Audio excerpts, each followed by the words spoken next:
guys, I'm Danny Johnson, CEO at TPP, The Positive Porpoise. I'm Jason Miller from Fins Up SoCal Fan Club. I'm Scott Howell from Atlanta Dolphin Club. Mark Angelo, NorCal Dolphin Club. And you're listening to Clock Blockers, Miami fans' #1 morning show. Run it, run it, run it, run it, run it, run it, run it, run it, run it, run it, run it, run it, run it. What is up, everybody? How y'all doing this morning on this beautiful Wednesday? It is your boy, Stephen D. Super excited to be hanging out with y'all. Good morning. Happy Wednesday on this Mortal Kombat Wednesday. Finish him. Fight. Brutality. What's going on, everybody? Man, how's everybody doing this morning? I want to say good morning to my Fins family, my Fin-laws, right here on the #1 Miami fan morning show, Clock Blockers, on MSM Podcast Network. Want to say hello to people that are in the chat already this morning. Who we got in here? We got Chef Zhu. Chef Zhu is in the building. John Christolakis. Hey, man, we're going to talk about that new Spider-Man trailer. Don't even worry about that. 1, 2, 3, 4 Eps. Good morning, 1, 2, 3, 4. Toby, what's up, Toby? Trucker Sean is in the building. Who else we got? God Soldier. Speaking about video games, Halo Infinite is amazing. God's Soldier. This isn't necessarily a video game day. This is head-to-head fans going at it day. You get to call each other out on hot takes. Let's see here. Roadrunner. What's up, Roadrunner? Fins up. Alexander Diaz says, good morning, Steve. Just get back from the Disney trip with family and kids. Was hoping that I will have a better weekend, but your other South Florida Panthers decide to play hockey and beat my boys last night. The Islanders, let's go Panthers, baby. Let's go. All day, all day, all day. Susie, what's up? Good morning, all. I was playing it last night, Guys, I want to get into gaming. E-gaming is where it's at. That's part of what I want this channel to grow to, but I am not a gamer in any way, shape, or form. But hey, you know, it is what it is. How's everybody doing this morning? Just want to say, hey, guys, if you haven't done so already on your way in, hit that like button. Subscribe to the channel. We got over 8,000 subscriptions. I would love to get over 10 before the new year. Can we get over 10,000? Can we get to 10,000 subscriptions before the new year? You know, the only way I'm going to do that is with your help. So the only way I do that is if you share with other Dolphins, Heat, Marlins, Panthers, Mortal Kombat, Spider-Man, all your other friends that are into that stuff. Tell them to come over to this channel because this channel is where it's at. #1 Miami fan channel, made by a fan for the fans. So hit that like button, share, subscribe, all those fun things, okay? Smash that like button, and don't forget to subscribe. Oh, Steve, you need to get on Madden. Bro, I ain't played Madden in years, bro. Real talk. But when I did play back in the day, your boy was nice on the sticks. I'm just saying. I was good back in the day. Back in the day. Yeah, hey, look, if you guys want to sign up, become a member today, sign up, become part of the family. Alexander Renee Diaz, sign up, become a member.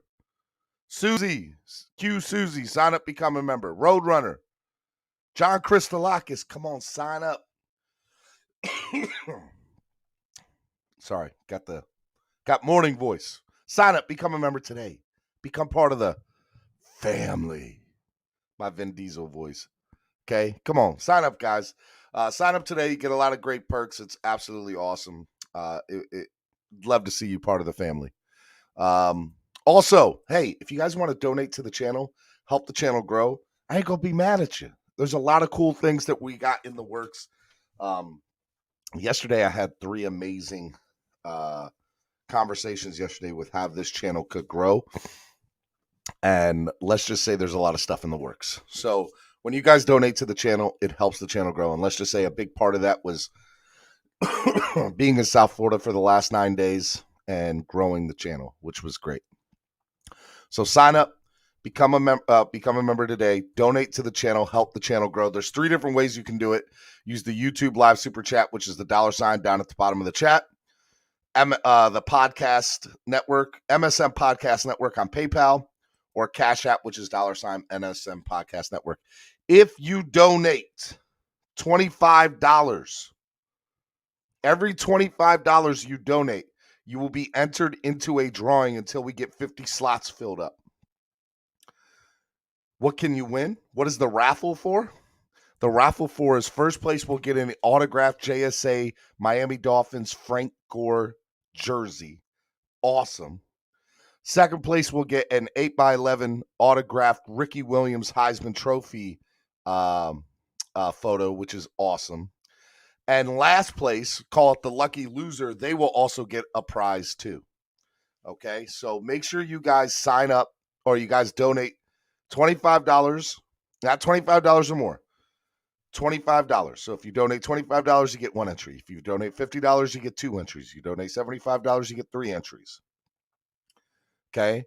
But if you donate through PayPal, which is $MSM Podcast Network, I will give you an extra entry for free. Okay. So donate to the channel, help the channel grow. A portion of all the money that's raised for this raffle, we're going to donate to the Dolphins Cancer Challenge. Okay. Which is going to be awesome. Through TPP, through the Positive Porpoise, because we're all one big family. And a lot of us have been dealt with, a lot of our families have been dealt with the cancer. Somebody that we know has dealt with cancer. And so it's a great cause. And let's raise some money for it, too. So it's going to be good stuff. Garbadali Lynn with the $5 donation. I appreciate I appreciate it. Thank you very much. Super excited about that. Estefan says, I'm calling you out, Steven, for those flaming turds hats. Don't be mad at me with your Spurs self, Estefan. I'll get to you in a minute. God. Got to deal with all these scrubs first thing in the morning. That's right. I said scrubs.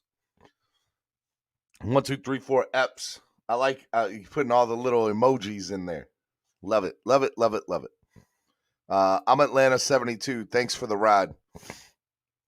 Hey, anytime. Anytime, Atlanta 72. Let's go. All right. So let's well, you know what? I totally forgot. Give a big shout out to our sponsor, Tail Greeter. Okay, Tail Greeter is an amazing sponsor of the show, amazing sponsor of the podcast network. I believe they're going to be up in New York this weekend at the tailgate, at the MetLife Takeover. But if you've never seen them before, go to tailgreeter.com, download the app Tail Greeter, and wherever you're going to be, you find the Tail Greeter, the tailgate that's close to you from Tail Greeter, and they got amazing stuff, okay? And follow them on social media at Tail Greeter, Instagram, Facebook, Twitter, all that. So make sure you guys go do that. Coughing this morning, man. Sorry about that. All right, now that we got all that out the way. Last night, I don't know if you guys got a chance to, but did you guys catch Hellfins, the latest episode? The latest Spanish speaking. If you speak a little Espanol and you like the Miami Dolphins, every Tuesday night, 9 p.m. Eastern Standard Time, the greatest Spanish speaking podcast, Hellfins. Make sure you guys go check them out. Absolutely amazing. Tonight, I also have Fire and Ice Combat Sports Podcast starting at 8 p.m. Eastern Standard Time. Make sure you guys go check that out too. Got a really good stuff. Hey, do you have a podcast? Are you interested in podcasting? Are you interested in, creating content, creating videos, stuff like that? Let me know. There's a lot of things I want to do here. And look, I can't do it all by myself. So we're looking for new content and content creators. Look, the last couple of weeks for me, I've been super busy, and there have been a few people that have reached out. I have not gotten straight back to them, but I will as soon as I kind of get a chance to breathe after New York. But if you have a podcast or you create content or you're a content creator, email me at vpmiamisportsmusic@gmail.com. vpmiamisportsmusic@gmail.com, because we're always looking for new stuff, and we're trying to grow our brand and our image. And hey, We want you. So let us know. All right, what you can do. Send me an email and we'll talk. All right. All right. Now that I got that out the way, okay. What's going on? How's everybody doing this morning? So before we get into everything, I do want to talk about some really cool things that happened yesterday. So I'm a big movie fan. We'll get into the sports here in a minute. We'll get into Mortal Kombat Wednesdays. Just so you know, today's Mortal Kombat Wednesdays. Think about who you want to call out. And we're going to go head to head today. And you, the fans, are going to vote on who had the best take. All right. So we'll get ready for that here in a little bit as we start building up the audience this morning, trying to get more and more people on. But hey, last night, the new Spider-Man trailer came out. And I don't know about y'all. I don't know who's a big fan or not. But let me tell you, this new Spider-Man trailer had everything. I don't think it's a spoiler for me to say what was on the trailer, right? Right? I don't think it is. Yeah, so the new Spider-Man trailer came out. It had every villain from all the Spider-Man movies, all the way back to Tobey Maguire days. Green Goblin, Sandman, Doc Ock. I mean, everything. It was an awesome trailer. Now, the cool thing about the trailer was, if you go into Marvel and you go look at their trailer from past Marvel movies, there's always something that's different from the trailer from the movie. And usually it's them taking out some sort of special effect. For example, if you look at one of the original why am I having a brain fart? What's the guys, help me out here. So, dude, shut up. Steven trailers ruin movies. They don't ruin movies. Roadrunner asked, how do you become a member? Roadrunner, how do you become a member? I'm going to tell you right now how you become a member. What you're going to do is a copy. Here we go. In the chat, I'm putting it in right now. Join this channel to get access to perks. Sign up, become a member. Follow that link there and join. Sign up. There you go. I want to see you become part of the family.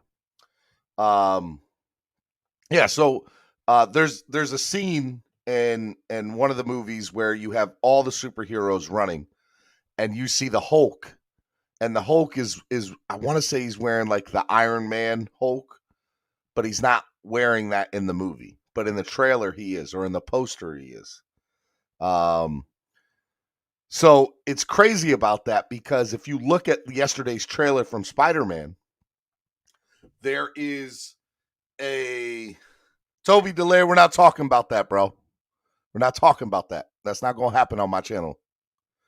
The thing that is going to be funny about it is you see a scene where all the villains are fighting Spider-Man, and you can clearly see some of the villains looking at a different, like they're looking differently than looking at Spider-Man. And I'm telling you right now, it looks good. It looks good. And I am personally of the belief now that all the Spider-Mans are going to be in it. I'm just saying. They didn't show up in the trailer, but there is a lot of evidence that they're in the trailer, that they're going to be there. Okay? So I am super excited. John Christolakis signed up, become a member. That's what I'm talking about, John Christolakis. Welcome to the family. Hey, man, look, I'm not playing with y'all. We not talking no politics up here. Okay? That's not what this channel is about. There are some things that I believe that need to be talked about here and there. But I try to stay away from the politics, guys. So we try not to talk about that on my channel. There are some things, look, I'm all about spread kindness and spread positivity and spread love. So when certain issues do hit home, I will work on that. But we're not talking politics on this channel. That's never going to happen. Okay?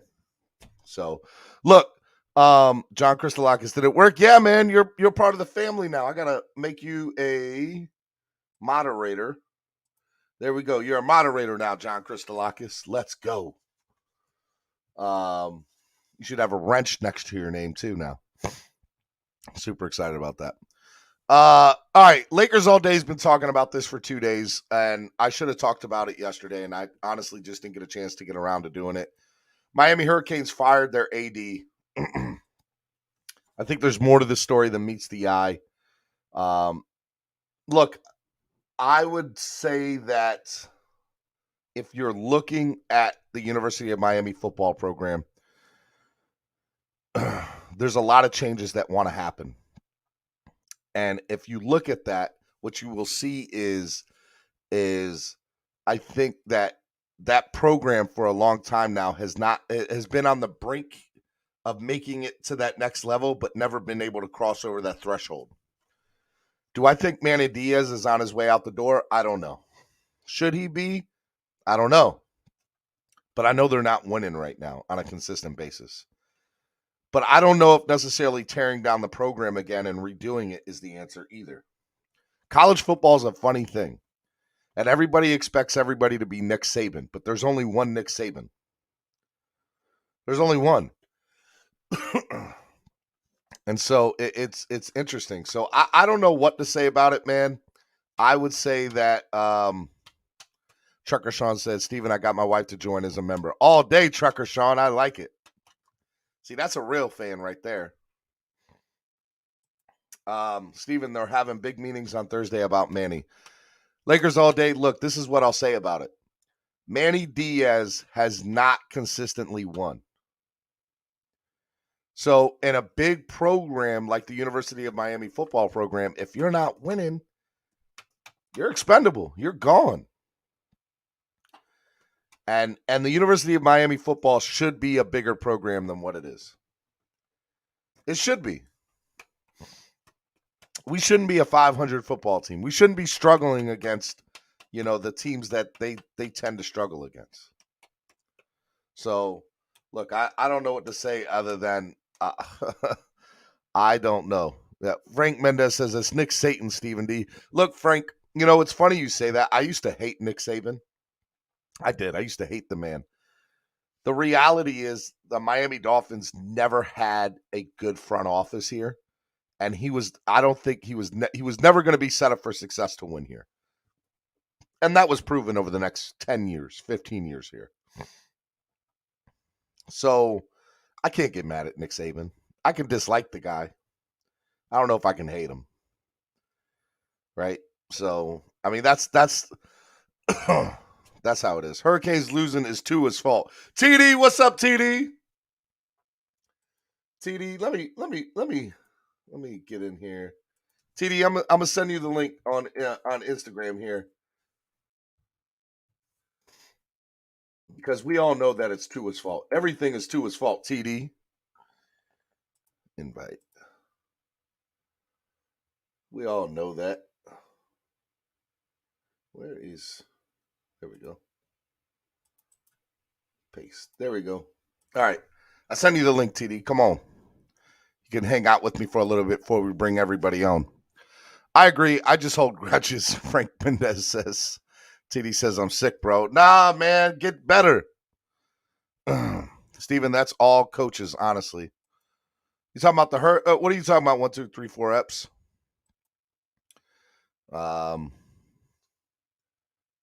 He said, I'm sick, bro. Just listening. Hey, man, look. Hey, I love you. I hope you feel better, bro. Get better, TD. Let's see here. No, so look, when it comes down to it, the University of Miami, I think what they need to do now that and it's funny too, to go back to the AD getting fired. I think there's more to that story. And what I will say is he got fired because I don't think he wanted to fire Manny. And I don't think the school can go ahead and fire him. So, look, I do believe that Manny's on his way out the door. So, we'll have to see about that. It'll be a very interesting thing. But it don't matter because the Miami Heat and the Florida Panthers are doing their thing, repping. Florida Panthers won last night. That's the Islanders. Where all my Islander fans at? I know y'all are sick. I like it. Yeah, and the Heat, man, the Heat been doing their thing too. The East is going to be a fun. Look, the NBA is fun to watch again, in my opinion. At least in the East. There's a lot of parity, a lot of young guys. Ja Morant, Lonzo Ball, LaMelo Ball, Tyler Herro. Just a lot of young, good guys in the league, and they're just a lot of fun to watch. And yeah, I'm here for it. I'm here for it. Nobody cares about Golden State. Golden State sucks. I hate Golden State. If Tua can play hurt, TD can come up here and stop making excuses, TD. Feel better, TD. I like it. Let's see here. All right, hey, look. So today is Mortal Kombat Wednesday. I know y'all want to get to facing each other. Whoo! All right, so what I'm going to do is I really hope that y'all are going to be ready for today. So in the chat, I'm going ahead and put the link in here. Y'all come up. Y'all going to call whoever out, and I'm going to put in and then the listeners are going to decide who wins. And I'm going to pick the first couple topics, but I need y'all to be opposite on those topics. So somebody needs to take one side, the other person needs to take the other. It's like a good debate class. Even if you don't believe in the other side, that's what it is. Tua is better than TD. I love TD. I don't worry about the Hurricanes much. Hashtag Teflon Tar Heel, but I think they should get Jimmy Johnson's 2 cents. I don't know what you mean by that, but I hear you. Maximus Flame is in the building. Jolie. Good morning, Jolie. How are you? How are you, Jolie? All right. Let me bring on the first person in here while we wait for everybody else to come on. What's up, 1, 2, 3, 4? What's up? What's up? What's going on, man? How are you? Good, man. Feeling good, bro. Feeling good. Feeling better, man. Out of the hospital. Every day's a little bit better, right?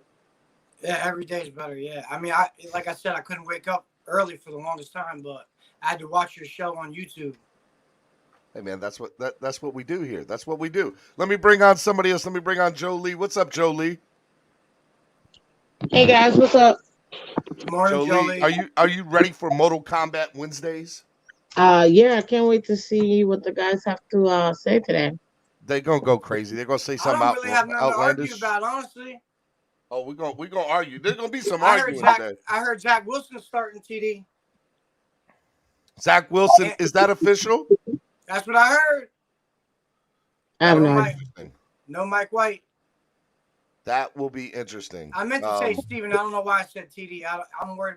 I'm thinking about TD and his sickness because I just got over being sick. Prayers out to you, brother. Blasphemy, Stephen D. No excuses for Nick Saban, bro. Like I'm for real, man. Like, what was Nick Saban gonna do with this front office here? I mean, that's every head coach, though, Stephen. Come on, man. But like we never had a good coach after like it. I get it. B-Flow has the same front office.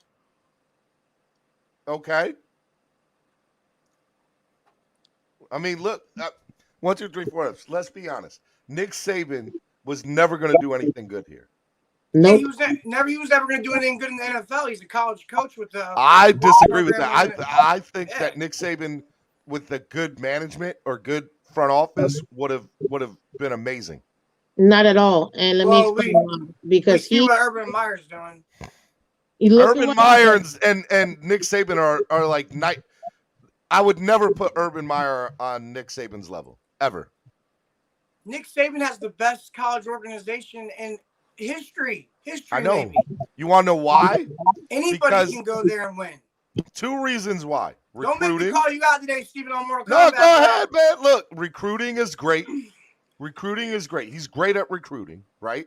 And number 2, Drew Brees. and he did not. He wanted Drew Brees. The doctor said that it wasn't good for Drew Brees, and he got outnumbered. He didn't want Dante Culpepper. No, that's been proven. I mean, I hold a grudge against Nick Saban. It is what it is. I get it. I as don't like Dolphin Nick fans. Saban. I'll tell you that. He's horrible. I do not Why? think it's because it's. I can't believe I'm defending him, but why? The Like, NFL there's is no too reason complex to. for him, man. No. He The only thing you can get mad at Nick graduated- Saban for is he said, "I'm never going to coach Alabama. You'll never see me coach Alabama." And then 2 weeks later, he was coaching Alabama. That's the only he thing you told can give him. Urban Meyer. because he couldn't make it in the Urban NFL. Meyer. That's what he did. Because Urban Meyer said the same thing when he quit or retired, quote unquote, from the University of Florida once his boy was in there. And he realized he couldn't win anymore without Tebow. So he's going to, quote unquote, retire. And then literally 2 years later, go to the OSU and coach there. Now, Nick Saban is the same thing. Exactly. And the reason why Nick Saban sucks is because he, like you said, Steven, he's a benefit of a good recruiting class. That's not him. That's his people, A. And B, it's because, and you hear the stories all the time, and it's true. He threatens all his players. Like, play good or your scholarship's going to be gone. He is a POS. I don't care what anybody says. Yeah. And he tried the same thing here with the Dolphins, and the Dolphins told him, no, son. These aren't little boys. These are grown men. We have our grown man bills. We have our grown man families. And you're not going to treat us like those little kids in college. And that's why he couldn't do or bring his quote-unquote experience over to the NFL because they were not going to take it. Thank you, Jolie. That was greatly said. I couldn't have said it better myself. And let me tell you right now, what did he do? He put his tail between his legs and he ran home to Alabama. That's what he did. He didn't even try. Absolutely. No player is gonna take it from a coach who thinks he's all that. In NFL, you have to face adversity. Nick Saban didn't want to face adversity. He was like, "Screw this! I'm going back to Alabama." What are you talking about? Let me put it to you this way. And you're gonna understand, Steven, exactly what I mean when I say this. Nick Saban, what happened to him is the same thing that's happening to Tua right now. He had it really good in college because he was able to not face any real opponents except maybe once in a while Clemson or once in a while Auburn or once in a while LSU. But realistically, East Carolina or North Dakota State University. Little teams. But here, just like how Tua had everything in college and didn't really face adversity, the transition into the NFL has been really tough for him. Now, Nick Saban, it's the same thing. Both of them had everything. That's why they're so quote unquote good in college. But all right, so all right, let me break something down for y'all. Okay. Number one, we hate winners. We do. I'm gonna call it out. I'm gonna call a spade a spade. We do. We hate Greg Popovich. We hate Nick Saban. We hate Bill Belichick. If people win, we hate them. Why? Because they win. No. Not at all. It's not that they win. Winners are winners. I mean, look at the Bulls. They won everything. It's okay. The way they win, and you can't tell me people either loved Jordan or hated Jordan. There was no in between. You hate Phil but Jackson, it's completely different because I don't hate Phil Jackson. He's a winner. I'm all about the triangle. Triangle, baby. You hate winners. Triangle. No, but look at it's the way that they win. That's the difference. Cheating Patriots. So I don't care what anybody says. It's not about hating on people who win. It's how they win. You can win, but we all remember last year, the year before, I think it was, where we got beat down 50-something to 10 by Baltimore. And now look at what happened. We totally beat them. So it's not winning that you don't like. It's the way you win. Because at the end of the day, Nick Saban, again, hasn't really faced adversity as much. And when he has, he loses. Just so you know, look at his record. Oh, my God. The man is the winningest head coach in college football history. Okay? And you see what I mean. And it's the same thing that's happening right now too. So at the end of the day, that's what it is. That's what it is. I love you both, but y'all are wrong. Y'all are wrong. What? You are wrong. You talk to grown men as if they were little kids, and they were not having it, Steven. They were So not you happy. mean that, so Jolie, you're going to sit there and tell me with a straight face that Yes. Joe Philbin and Nick Saban were the same coach? Because that's basically what I'm hearing from you. Absolutely not. Okay. Absolutely not. What was the difference between Joe Philbin and Nick Saban? Well, I feel like I just explained Nick Saban, so I'm not going to rehash that one. But with Philbin, he was already a coach here, or coordinator, or whatever. He was an already offensive line coach. He was an offensive line coach. He already had NFL experience. He's already faced adversity. But he did the same thing. He alienated players. He tried to talk down to them. He didn't give players a chance. No. Not at all. And by the way, I met him. I met that whole team. Yes, Deion Jordan. I also met him too. The entire team. Scrub. And Cam Wake too, which is my brother's favorite. But no, with Philbin was different. Philbin just didn't know. You can be a leader, or you can think you can lead. In his case, for Philbin, he thought he could lead, but he wasn't a leader. Everybody has their strengths. His strengths were creating schemes, if you will, but not leadership. And that's the difference. With Saban, he's an A bleep, okay? And two, he thinks that he's all that. The difference is that he's all that. No, he's not. He's the winningest head coach in college football history. Well, of course you will be if every single top player in the country comes to your. So y'all are mad at the man because he can recruit. Absolutely not. It's not even recruit. It's every kid's dream. Their dream is to grow up, go to Alabama, become a great, and then go to the NFL. That's their dream. Mark, you're missing. Angelo, you're missing the whole point of this conversation. They're trying to say that Nick Saban is not a good head coach, and not at the NFL level. No NFL level, no. No NFL level, no way. No, come on, absolutely guys. not. Come on, guys. Absolutely not. Please, not in the NFL. What'd you say? I'm telling you right now. Y'all are mad. Y'all are still mad. My extensions go to Madden. I was a competitive Madden player. I think I could coach Alabama and win the games. I really do. 1, 2, 3, 4 ups. I love you, bro. But you wrong. Damn, bro. You're so wrong. I just told you, Steven. The only reason why he gets them to line up is because he threatens them. That's it. Are you kidding me? No, man. Stop. Does Saban win? Yes or no? Yeah. No. Nothing more needs to be said. Nothing more needs to be said. Clemson, Auburn, LSU, and that's just the last few ones that this year he's not doing nearly as well as he has been in the past. No. So can he coach? Yes. In college, of course, because he has his hand all over their scholarships and all that good stuff. Alabama has the most NFL players.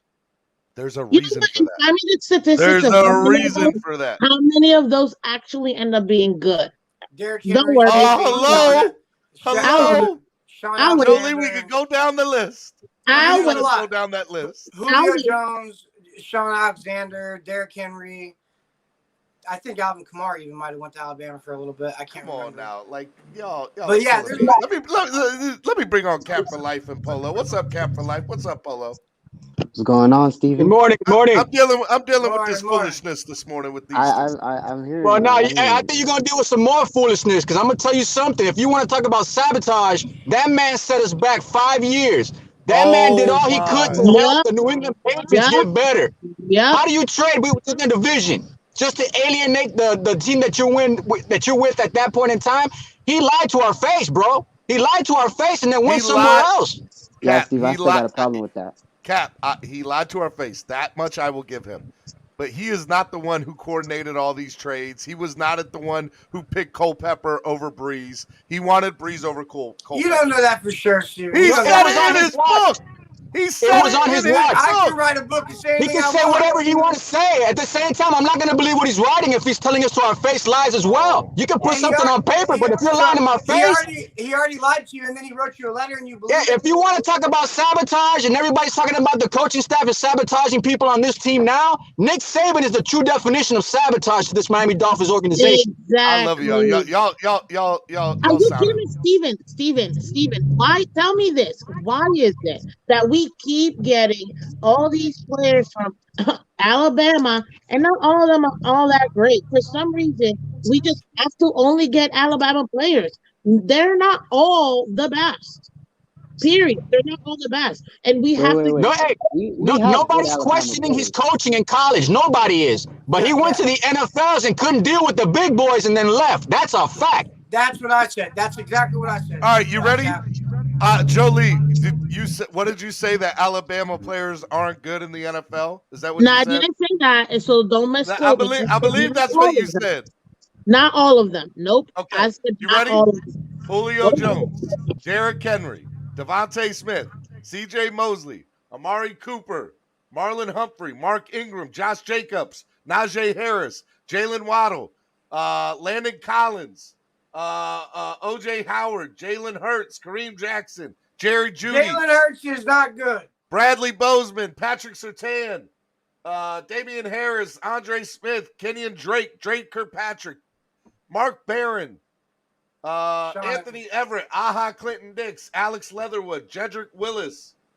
I mean, the list goes on and on. Nobody's questioning the talent in college. Nobody's questioning. You forgot Trayvon Diggs too. Trayvon Diggs and Sean Alexander, but Xavier McKinney.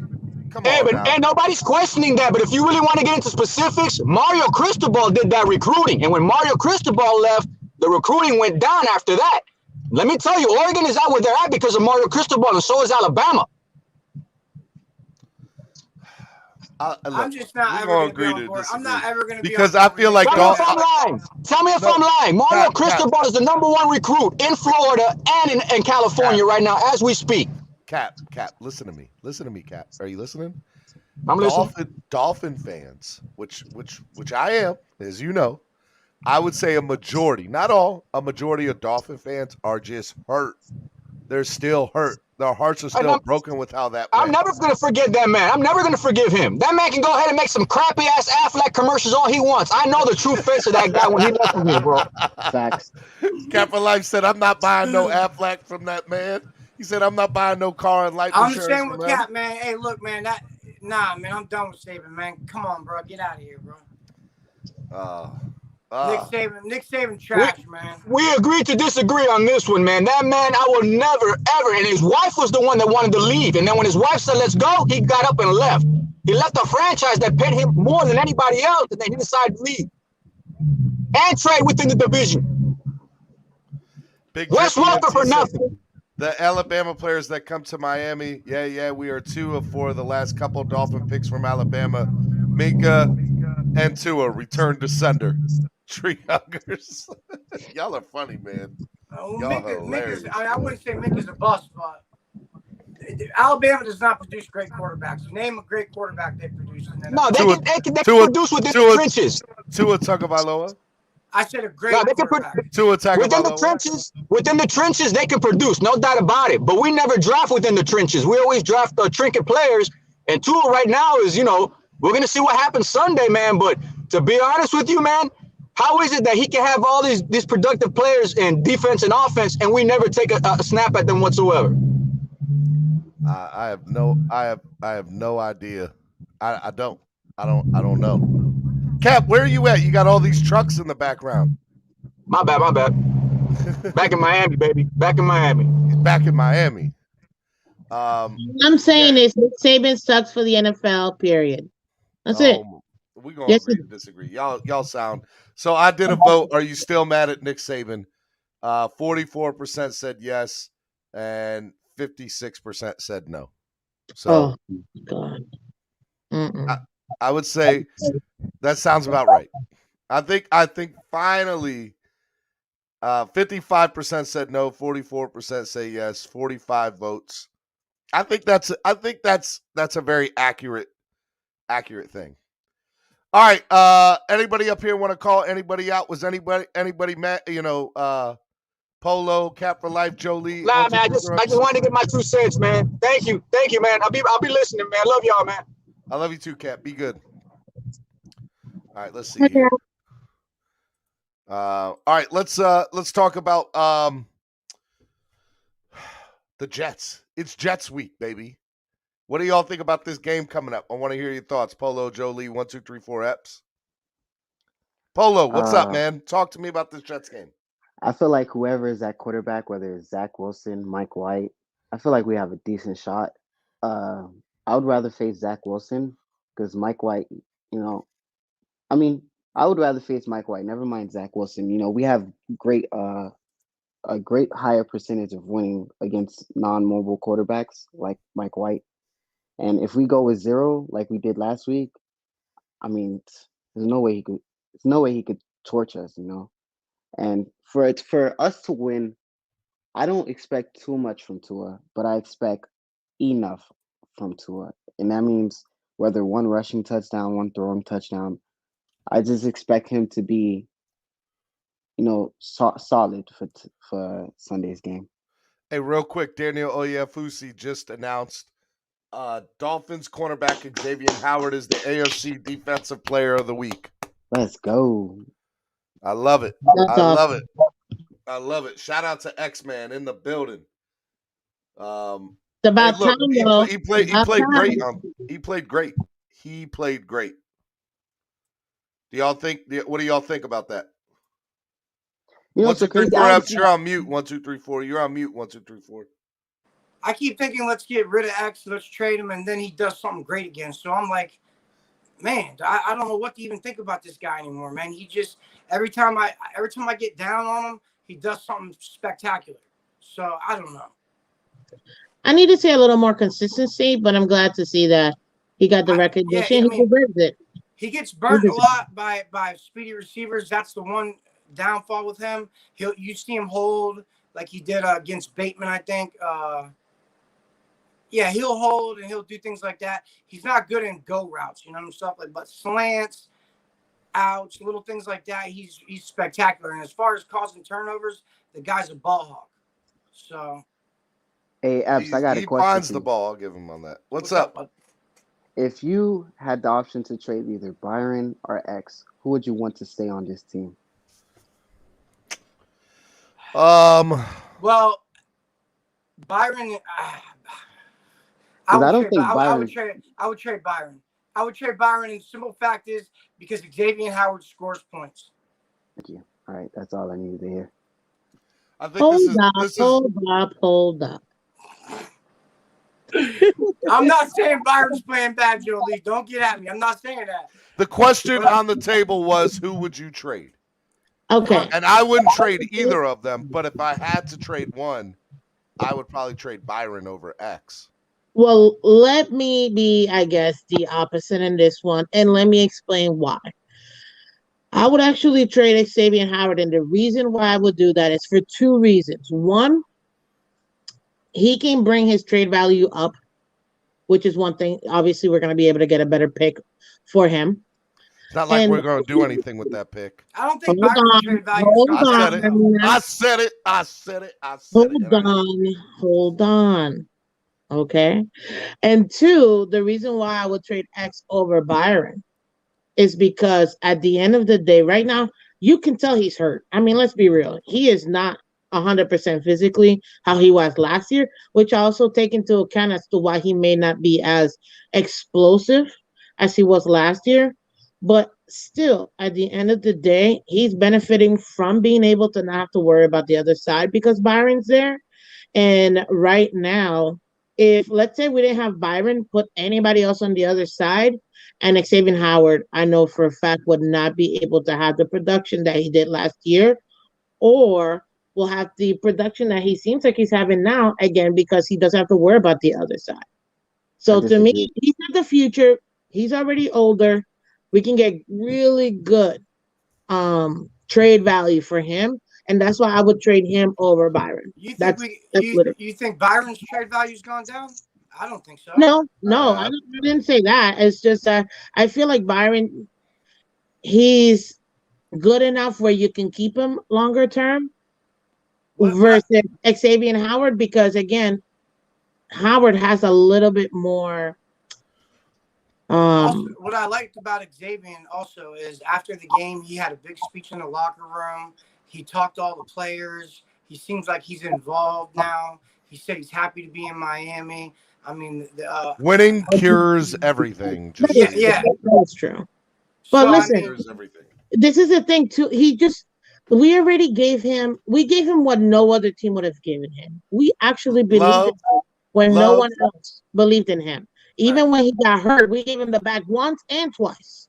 So at the end of the day, we've done in this. That's why I feel okay with it, because we've done right by him, which is why I feel like let's get the max for him. Let's put him in a position where, hey, listen, we're gonna trade you. Where do you want to go? You know what I mean? If I'm upstairs, I'm telling him, where do you want to go?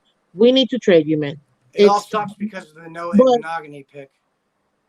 I know, but Noah hasn't seen the floor just like Hunter Long, so you can't really evaluate them like that. Yeah. The little bit that they've had is nothing. It's not enough. But I mean, they're playing Justin Coleman and Nick Needham over this guy, so he has to not be doing good in practice. Yeah, but practice is practice. Let's be honest. Talking about practice, man. We ain't talking about the game. I'm just talking about practice. Tua looked elite in practice. You don't look elite on the field. Well, that's because you're not carrying the 25 pounds of helmet and equipment on you. Everybody will be looking good, not having to deal with all that. Or having to actually have to deal with an actual tackle or real defense. It's all two-hand touch when you're dealing in practice, which is why everybody always looks good. But if you're not doing the fundamentals in practice, that will translate. Look, I'll say this, Jolie. The question on the table, I'm still trading Byron over X. That's just how I feel about it. And with that being said, garlic flavored fried raven D1 is in the building. What's up, D1? Hey, D1. Take yourself off mute, D1. My brother from another mother. What's up, baby? I love your picture, man. That is just classic. D1, take yourself off mute. You're on mute, D1. Hello, D1. What's up, D1? What's up? What's up? My fault. What's up, everybody? Jolie, Epps, Steven. What's up, baby? What's up, baby? Welcome to Mortal Kombat Wednesday. I already know you about to call out some TD people. in the chat, man. Where's the song, bro? He said, "Where's the song?" Yeah, where the song at? Oh, why? TD got it now? No, TD's in the chat. He's yeah, watching. we got another W. That one. That's the song. 2-1. You mean that one? That one. I mean that one. No, the W song. The W song. That's the one. Hey, D1, I appreciate you sending it to me and saying don't send it to T. No, I'm just playing. You didn't send it. You didn't send it to me, TD. He didn't do that. Let me bring on John Christolakis. What's up, John? Hey, good morning, guys. How's everyone doing? Stay alive. Yeah, I'm just so. Hey, real quick, Christolakis, real quick. What about that Spider-Man trailer, son? Yo, that was lit. That was absolutely lit. I just saw the Spider-Man trailer like an hour. It was the first thing I watched when I got up in this morning. And what did you think? I was blown the F away. And I'm telling you right now, I was blown away. All three Spider-Mans are in it. I don't care what nobody says. Oh yeah, I know, bro. This is the worst kept secret. For people, man. Don't kill it for people. It's in the. Everybody knows, Jolie. This is the worst kept secret in Hollywood history. I know. I'm gonna be killed, man, but I don't like that Spider-Man stuff, bro. Bro, I'm not mad at you. You don't like Spider-Man, or you don't like this Spider-Man? I don't like any of that Marvel stuff, any of that stuff. Well, 1, 2, 3, 4 F's, you can get on this conversation. You missing out on life, son. Come on. That's just not so just mute yourself for now, just for a couple. Yeah. Just do that, F's. You're not gonna offer anything to this conversation when it comes to Marvel. You know what? Hey, 1, 2, 3, 4 F's. I'm gonna mute you for a minute. Well, Christolakis, go ahead, Christolakis. What do you think, man? Yo, Steven, you are dead right. They definitely edited out those two Spider-Men at the end of the trailer. Mm-hmm. Yep. Because Lizard is jumping towards somebody, and Tom Holland. You see his head. You see his head. You don't see nobody there. Yep. Yep. Definitely. They're definitely in the movie. 100%. 100%. They're just gonna keep it, a secret until it gets But out. we all That's know it. that they're in it. We all know this. All three Spider-Mans in it. We know that Daredevil is in it. We know that. Whoa, Listen, the best Spider-Man at the end of the day is Tobey Maguire. I don't care what anybody tells me. That's the Facts, best. Jolie. That's the best Spider-Man. That is the best Spider-Man. But by the way, I like Tom Holland. I do like Tom I Holland as don't. Spider-Man. I don't care for him. He's all right, but still Tobey Maguire. The problem with Tom Holland is they made it too much Iron Man oriented. Exactly. He's Iron Man Junior. His own story. It was all based y'all off some of hate. Iron Y'all Man. some He's hate. Iron Steven. He's Iron Man Junior. Steven, where's his Uncle Ben? Where's Uncle Ben? I know we don't want to. I know we don't want to see Uncle Ben's death has been played out just like Batman's parents. Hey, real talk. But if Spider-Man wanted to be real, they would have made Donald Glover as Miles Morales. I'm just saying. Facts. Actually, that would have been really cool. Been Miles Morales, 100%. Well, I think Miles Morales may be in this movie, and that's like the only surprise we're gonna get. Yeah, but who's gonna play Miles Morales? It don't matter. Just have somebody in his suit. We'll worry about that later. No, we'll worry about it later. Give me Ultimate Spider-Man, please. Give me Miles Morales Spider-Man. Bro, it's funny. So after the last Avengers movie, right after Endgame, I remember turning to my wife like, "There's no way Marvel can top this. Like, there's exactly like they did 10 years. It was great, and I'm gonna tell you right now, I think this Spider-Man movie can top all the Avengers movies. That's how big I think. I don't know about this movie is going to coincide with Doctor Strange movie, The Universe of Madness, and also it's also the TV shows, right? Because the TV shows are lined up in this now too. So like I watched WandaVision. Loki was great, right? And the dude who played who's the bad guy? Kang? Kang. He's supposed to be the main the big villain. Dude who plays him is an amazing actor. Like I love him. And like he just did the movie on Netflix, The Harder They Fall. Go check that out, by the way. Great movie.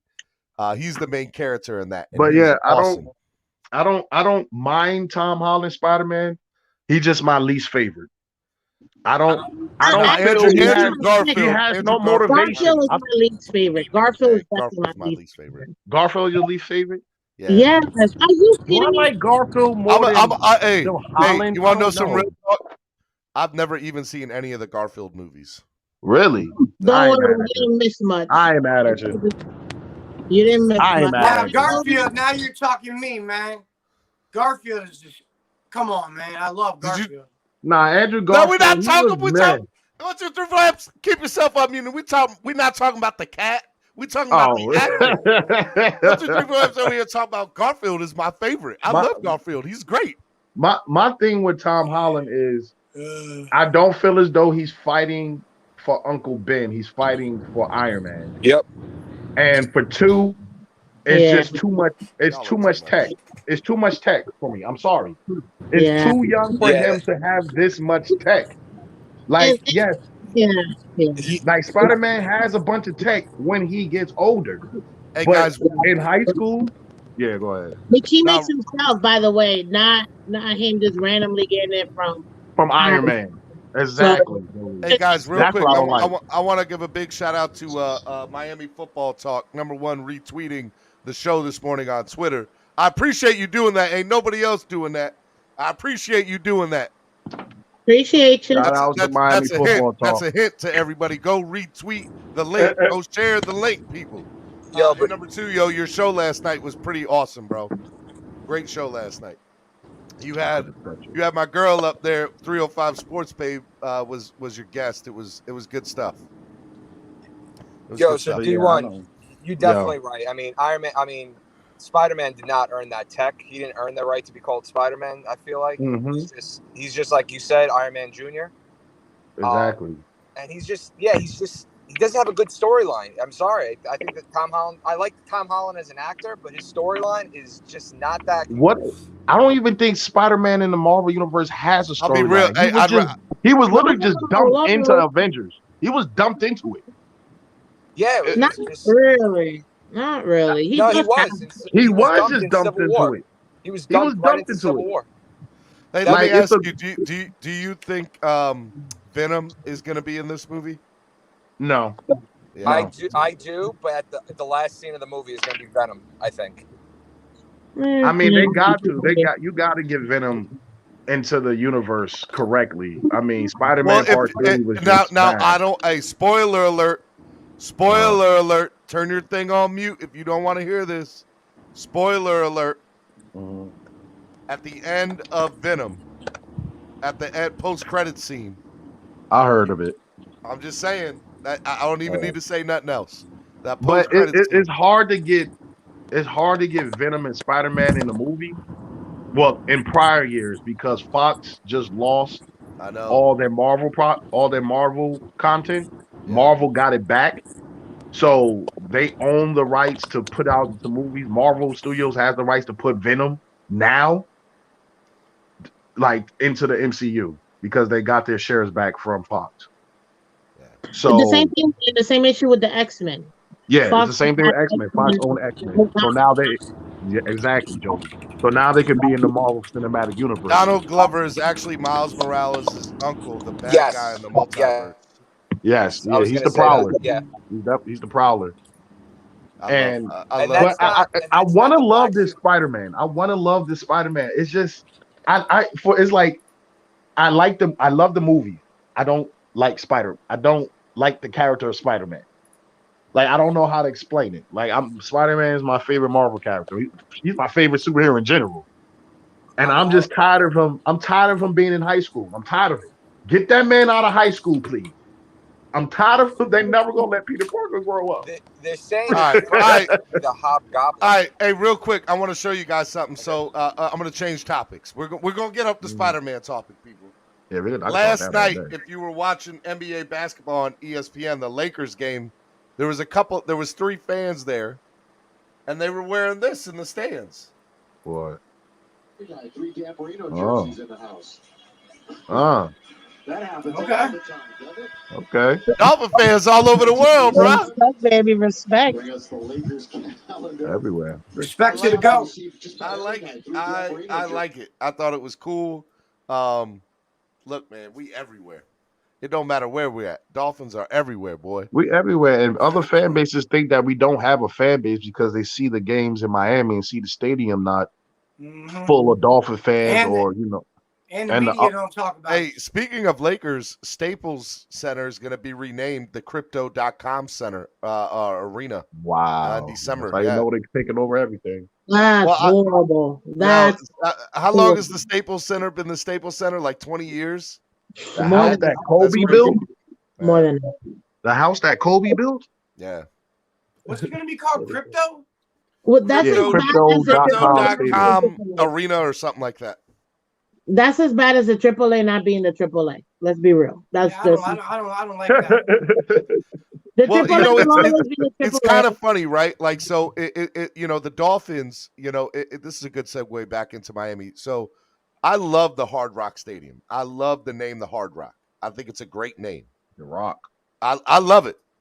But remember years before it was Land Shark Stadium, Dolphin Stadium. There was Sun 15 Life. million Sun Life Stadium. Sun Life. Yeah. Mm-hmm.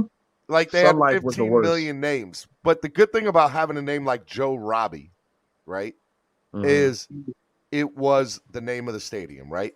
So I'm a big baseball fan, and I live up here in Baltimore. And so the ballpark for the Orioles up here is called Oriole Park at Camden Yards. They have been offered millions to name the park something corporate. Well, that's one of the best stadiums in the league to me. It is. I love that stadium. Camden Yards is great. But what I'm saying is they've turned it down because their motto is like, we don't want to corporatize the experience of Camden Yards, right? Now, I think I don't know if they should or they shouldn't, but the reality is I like when a place is called, like, for example, the Palace. I like the Palace at Auburn Hills, right? I like it. So it's weird, like the Smoothie King Center in New Orleans. Come on, bro.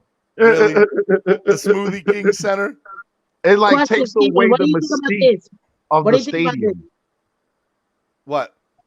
Oh, I was sorry, D1, real quick. No, you're good, Joey. What do you think if we call it the Joe Robbie Stadium at Hard Rock Live? So the point I was trying to make, I'm glad you asked that. So the point I'm trying to make is I love Hard Rock, but the reality is Hard Rock's not going to stay the corporate sponsor forever. So they're going to rename it again one day. It's going to happen. I mean, didn't they just build a hotel there? And they trying to make us, it seems as though they're there to stay. I mean, they just built a hotel the shape of a guitar. Yeah, but that's not right there. That's like 10, 15 miles up the road, In Miami, that's right there. But I love the Rock. Right there when I came there.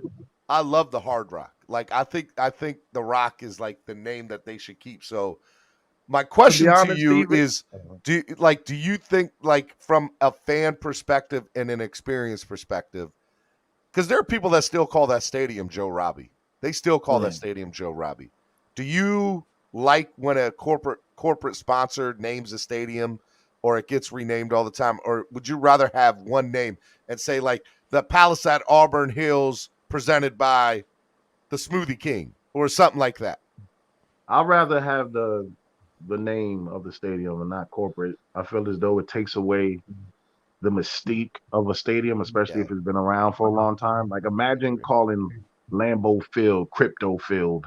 That'd be Lambeau. It would be weird. That would just. I like it from a fan perspective. I get what you're saying, D1, but from a money standpoint, you got to understand where Stephen Ross is coming from.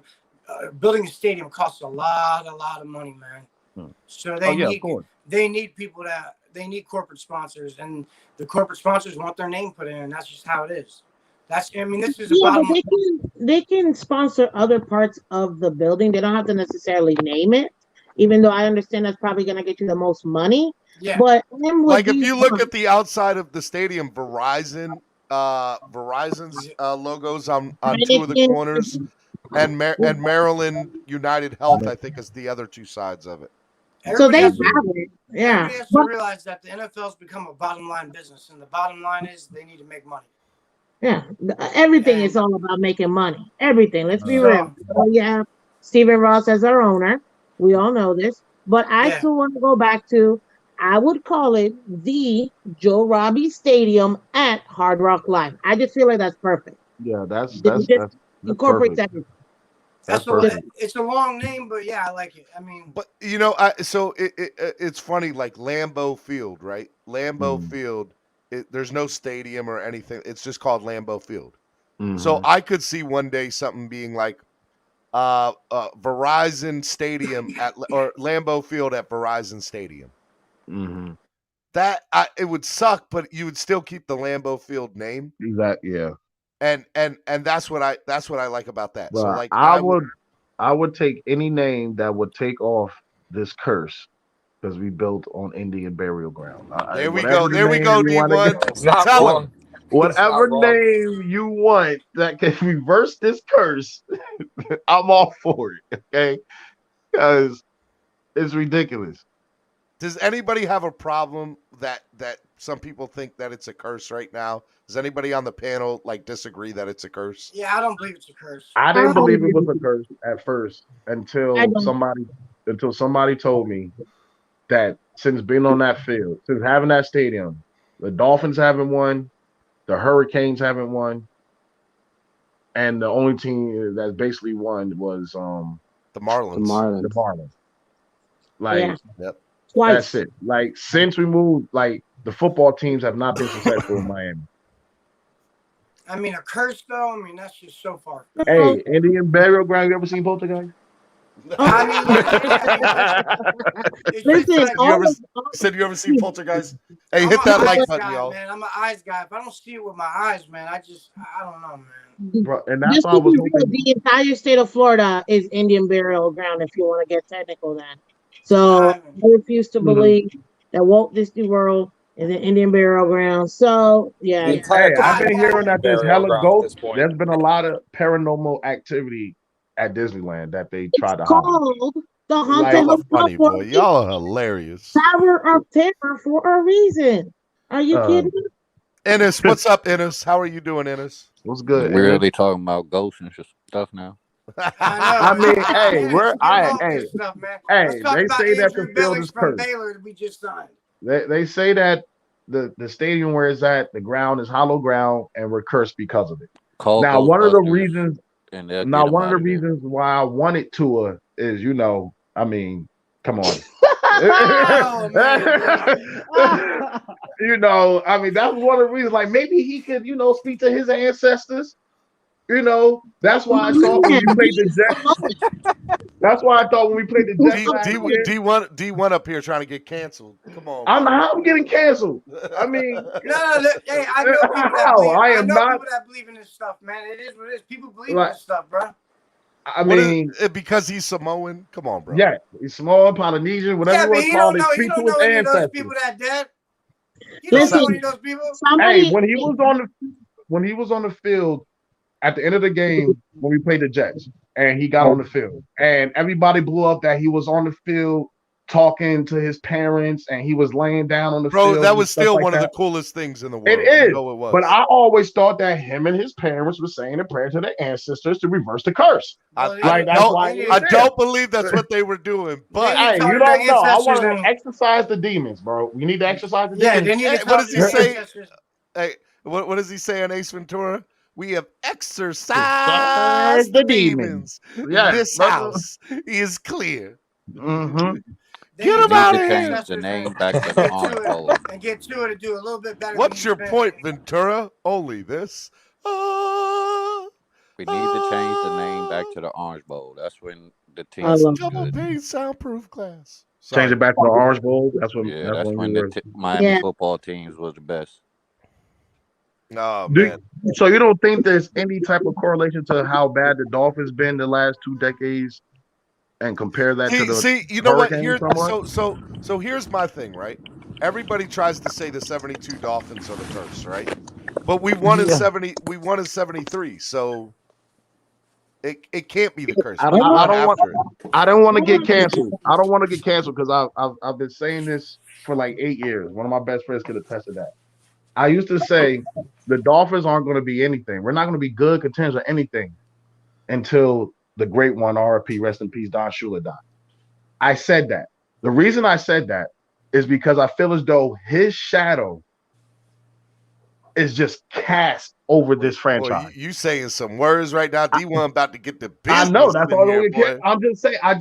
Because he's everywhere. Don Shula is everywhere. He permeates everywhere throughout the veins of Dolphins. Look about my wife even quoted Ace Ventura. Look, they're little footballs. Laces out. Yo, you getting deep, D1. I'm just saying. But here's the thing, and that's why I believe in Tua, because Shula passed a day before the draft? A day before the draft, yeah. A couple of days before the draft. Something like that. And then we drafted Tua. And I thought that was the sign right there. Alberto said to cancel you. I mean, hey, I don't like cancel culture. I mean, it makes me feel as though I can't have an opinion and bring facts to an opinion and have a debate about it. Yeah, but you can't be talking all this. But you can't talk blasphemy about the GOAT. You can't be talking. I'm not talking bad. Is that talking bad? Is that talking bad on Shula? Dolphin Don actually said we should call it Don Shula Stadium. What do you guys think? I like that. No. That's only going to perpetuate D1's thing that it's going to keep the side. It's still casting the shadow of the great Don Shula. Man, D1 needs to go on the History Channel with this stuff for the. No, I'm just saying. I'm just giving you a hard time, bro. I know, but I've said this to other people and they all look at me crazy. But I just feel as though like his shadow was being cast. I mean, hell, he even went to practices still riding in his go-kart. I mean, he said riding 2 years ago. Riding? Like ROTT? Riding. Bro, you wrong. You so wrong, yo. Even if Shula's ghost is over there and whatever, why would he want us to lose and just fail so bad? Well, that's why I coincide that he passed a few days before the draft. He passed a few days before the draft, and we got to it. Dolphin Don says Lombardi doesn't have a shadow over the Packers, though. That's the Packers. That's the Packers. We're the Dolphins. We're Miami. Alberto said his therapy is demonic. Sacrifice Shula for winning. No, I wasn't talking about. No, I didn't want to sacrifice. No. I don't wish death upon anybody. I just like see now y'all going too far now. even though laugh, but it's funny. Even though Astro World and Travis Scott, that was a blood sacrifice. We don't want to get into that. Madden will cast a shadow over the Raiders. I mean, has he? I mean, what have they done? Big Drip ENT said, "Call it Tua Stadium. Rename it private." But I'm just saying, I thought that when Don Shula passed, that this was the turning for this franchise, that we're about to create finally our new path, and it begins with Tua. Because even getting Tua was a divine intervention, to where he had to get injured, and then we started winning games, and we got him. Do you want to know why I want to see Tua win? Mm-hmm. Not because Tua's a decent quarterback, not because he's from Alabama, not because we have lost for 30 years, but because Tua's genuinely a good person. Like, he's a nice guy. Like, you listen to all his stuff, he's a family man. He's all about culture, and that's the type of person I want leading my team. Yeah, but that's the Tim Tebow effect. Yeah, I get that. But hey, don't you dare talk about Tim Tebow. That man's Jesus in cleats. I mean, everybody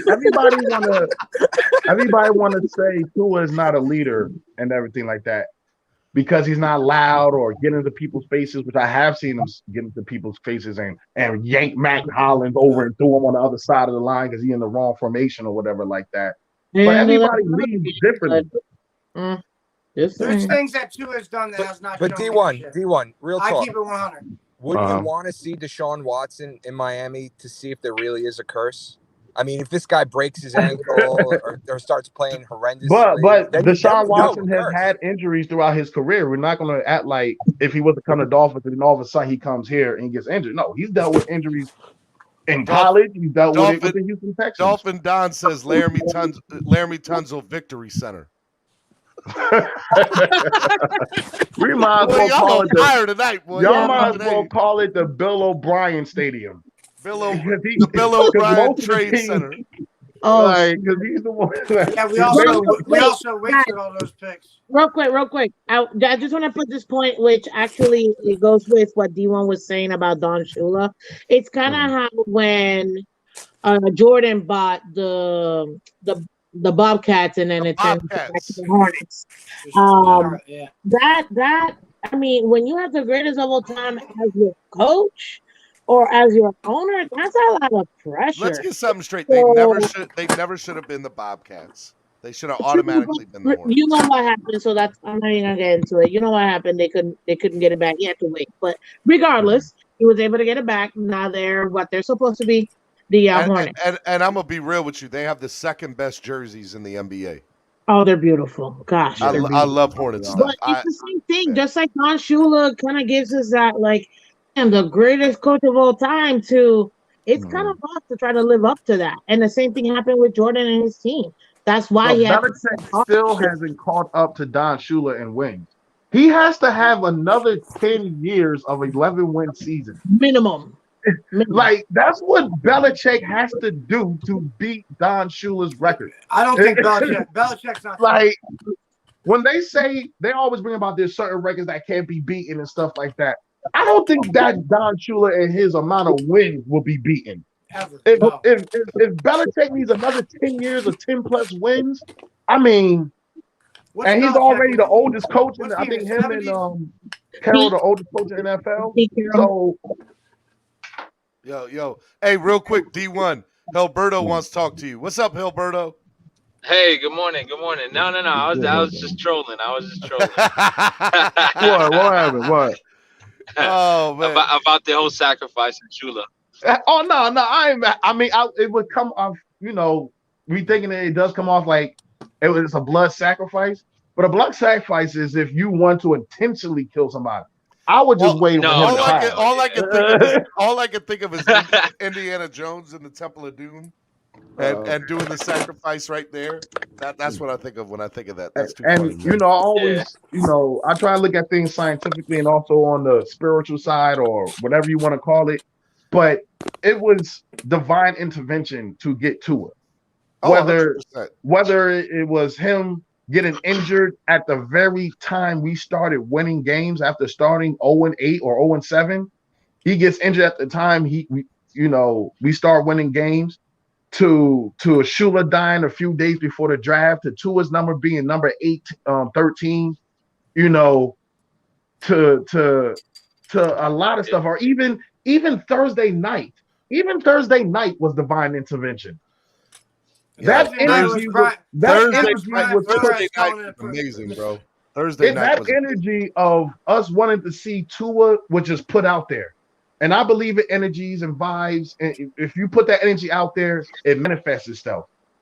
Nobody probably said it, or a bunch of Dolphin fans probably said it, or they probably felt it, or even said it to themselves subconsciously. That, yo, I want to see Tua. And the only way I'm going to see Tua tonight is Jacoby has to get injured. We put that energy out there. Right. And it happened. I mean, I was saying Jacoby's playing like trash, but we all saw Jacoby play like trash, but we all knew Flores wasn't going to take him out unless he got injured. I mean, Jacoby's just bad. He's just bad.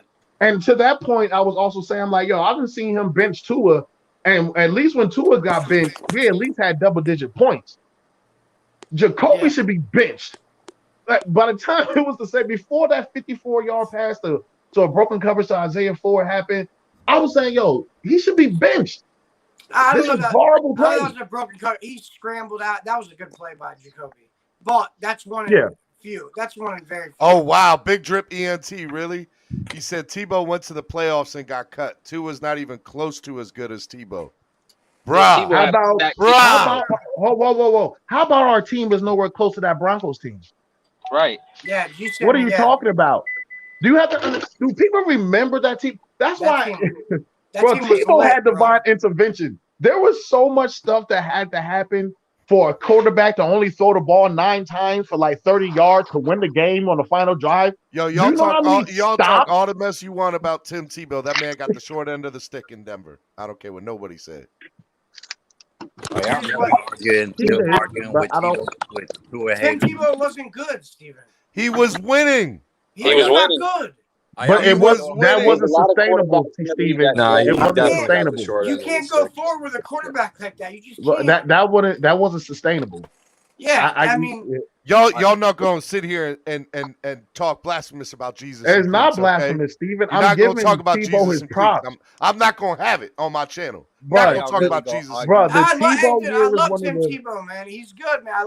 He's good. Bro, have y'all ever seen the movie Angels in the Outfield? Yes. I love that movie. That was Tebow's year with Denver that year. Angels in the red zone, or whatever you want to call it. Because there was so much serendipitous stuff happen. Getting onside. Look at D1 using big words up here, y'all. He says serendipitous, boy. Over here dropping knowledge. The fact of the matter is, Tim Tebow was not an NFL caliber QB. It's simple. Hey, ladies and gentlemen. I can't believe y'all entertained. Pete equals clicks. What's up, Pete? What's going on, everybody? What's up, Steve, and everybody up in the panel? It's Pete's hot take today, Wednesday. Y'all ready? Pete's about to drop a nuclear bomb. Go ahead, Pete. It's Pete hot take. How are we gonna be able? Can somebody explain to me how are we gonna lose to the Jets? We're not. That ain't happening. We're not. We go back to zone. If we play zone defense again, maybe. Lance McDonald said Tebow was better than Tua. Boy, y'all better get out of here with that. If we lose to the Jets, man, it's going to be a challenge. I don't even know why you reading them. Because we should be sitting back on our couch and we should be watching us just demolish the Jets. That's what it should be. Look, this is what's going to happen. We lose. If we remember Flores, he has his upper hand on the NFC West. We remember what he did with Fitzpatrick to the 49ers. We saw what he did with Tua's first career start against the Rams. We were close against the Seahawks. I'm telling you, Flores has the NFC West's number. And I agree with that. What does that have to do with the Jets? But yeah. Yeah, the Jets are the AFC. Why? Because Robert Saleh was from the NFC West? There you go. Robert Saleh. Look at Pete putting 2 and 2 together equals 4. Go ahead, Pete. That's good, Pete. I'll give you that one. He wasn't a head. When we go back to the 49ers game and the Rams, we didn't score points against the Rams, but we knew how to shut them down. But against the 49ers, we put up a boatload of points. And that was against Robert Saleh's defense. I think we have that. That's different The advantage. personnel, I think we're different going to see players. a lot of Pete. points this Sunday, That's regardless different of who the players. quarterback is. If it's Tua or not, whoever it is, we're going to put up a There- lot of points That against was this defense, defense. man. Because a lot of Y'all have to remember the Niners game. They were dealing with a bunch of injuries. They had a fifth stringer playing Devontae, and they were just killing them on go route. That's But a I whole do different agree with team. And you Pete. don't think the But I Jets are speak to a dealing with a lot of lot of injuries? 49ers, and I That's speak to a lot of 49ers fans, and That's a whole they different didn't really care about Robert Saleh because they always say he has to have great players in order for his system to work. And he's with the Jets right now. They do not have great players besides their front four. I like their front four. Besides that, they have no secondary. And Marcus May is bro, real injured. quick. I got to change subjects just for 1 second. So you know how I said the Staples Center is getting renamed Yeah. to Crypto.com? Yeah. Guess how much Crypto.com is paying? 2 Bitcoins? $5 billion. Something demonic, like richest deal in sports stadium history. $700 million to rename Staples Center. Are you freaking kidding me? That's insane. That's insane. Over Bro, I 20, remember it's a 20-year deal. Oh God! To rename the building for $700 million. No. 700 million? Are you kidding me? Bro, I remember the Broncos. But some weed company was wanted to rename the Broncos, and they just offered them a lot, and it was like only 300 million, and that was the richest at the time. Crypto.com That was is just paying awful. $700 million according to multiple reports over 20 years to rename the building. Hey. The parties aren't publicly announcing the financial terms of what is to believed to be the richest naming rights deal in sports history. Guys, I'm telling you, like they just changed the game. That's crazy. They just changed the game because Well, I got a lot of money in crypto. that money can go right back into the team.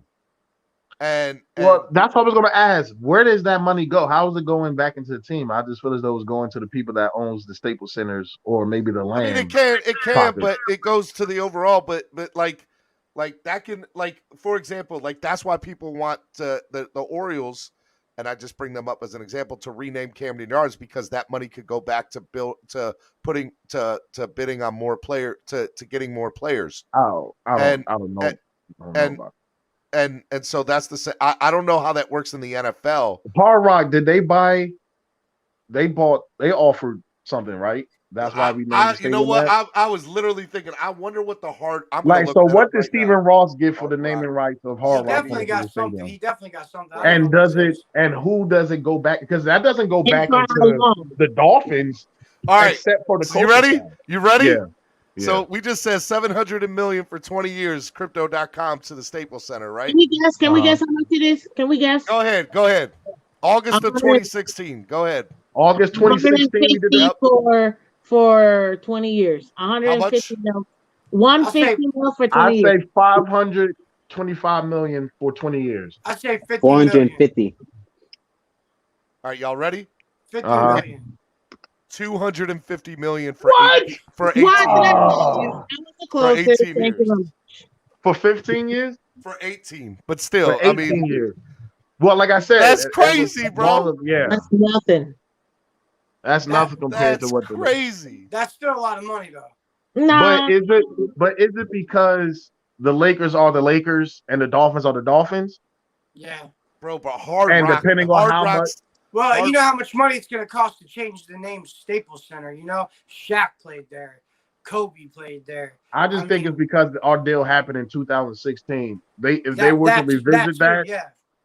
And now look at it in 2022 terms, I bet it probably goes double that. Like it'll be 500 mil. I guarantee. So it's funny. You said that somebody just said that a weed company offered the Broncos. I said that. Yeah. All right. Listen to me. I guarantee you, in the next 5 years, a weed company will be the. But Denver didn't take it because they don't want to be. That's fine, but they I'm don't want telling the you NFL don't want them to team up with marijuana.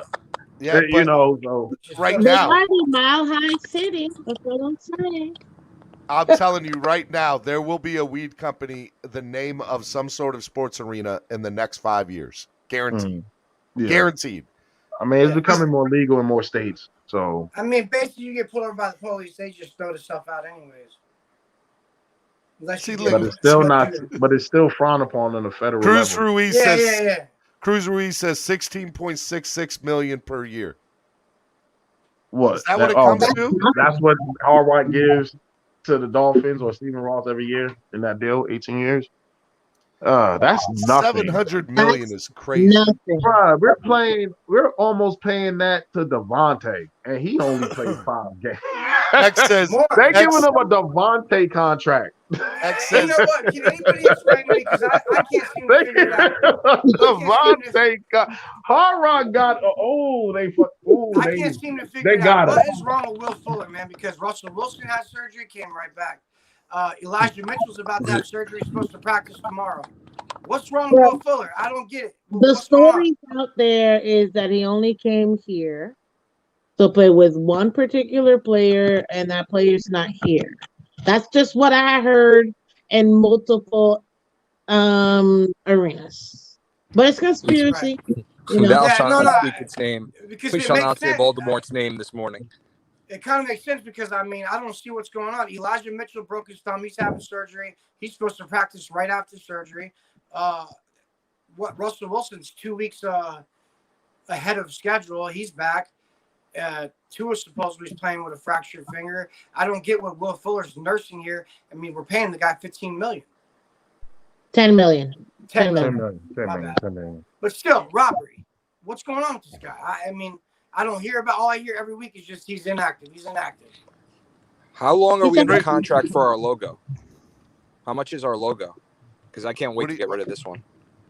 You know, so all right, so the NFL, if I could be wrong on this, so don't quote me on this, but if I remember correctly, when you change your logo in the NFL, you have to keep it for 10 years. And the 10 years is up for us after this year. So thank God. So I think the Dolphins can change it. I don't want this logo anymore. But here's the other problem, right? Like, so the NBA, I love the NBA on many levels, but like the new jerseys that were just released, they just made those in the last couple of months, right? And so in the NFL for the Heat. In the NFL, in order to get a new jersey, it has to be approved a year in advance. Yep. That's stupid. But they need to loosen up on these jersey rules. I mean, you see they loosen up with the number 100%. Rules. They loosened up on the numbers. I think that's going to start to be with the jerseys, and especially helmets.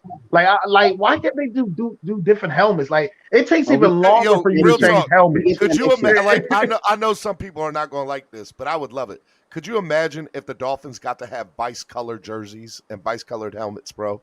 Come on, bro.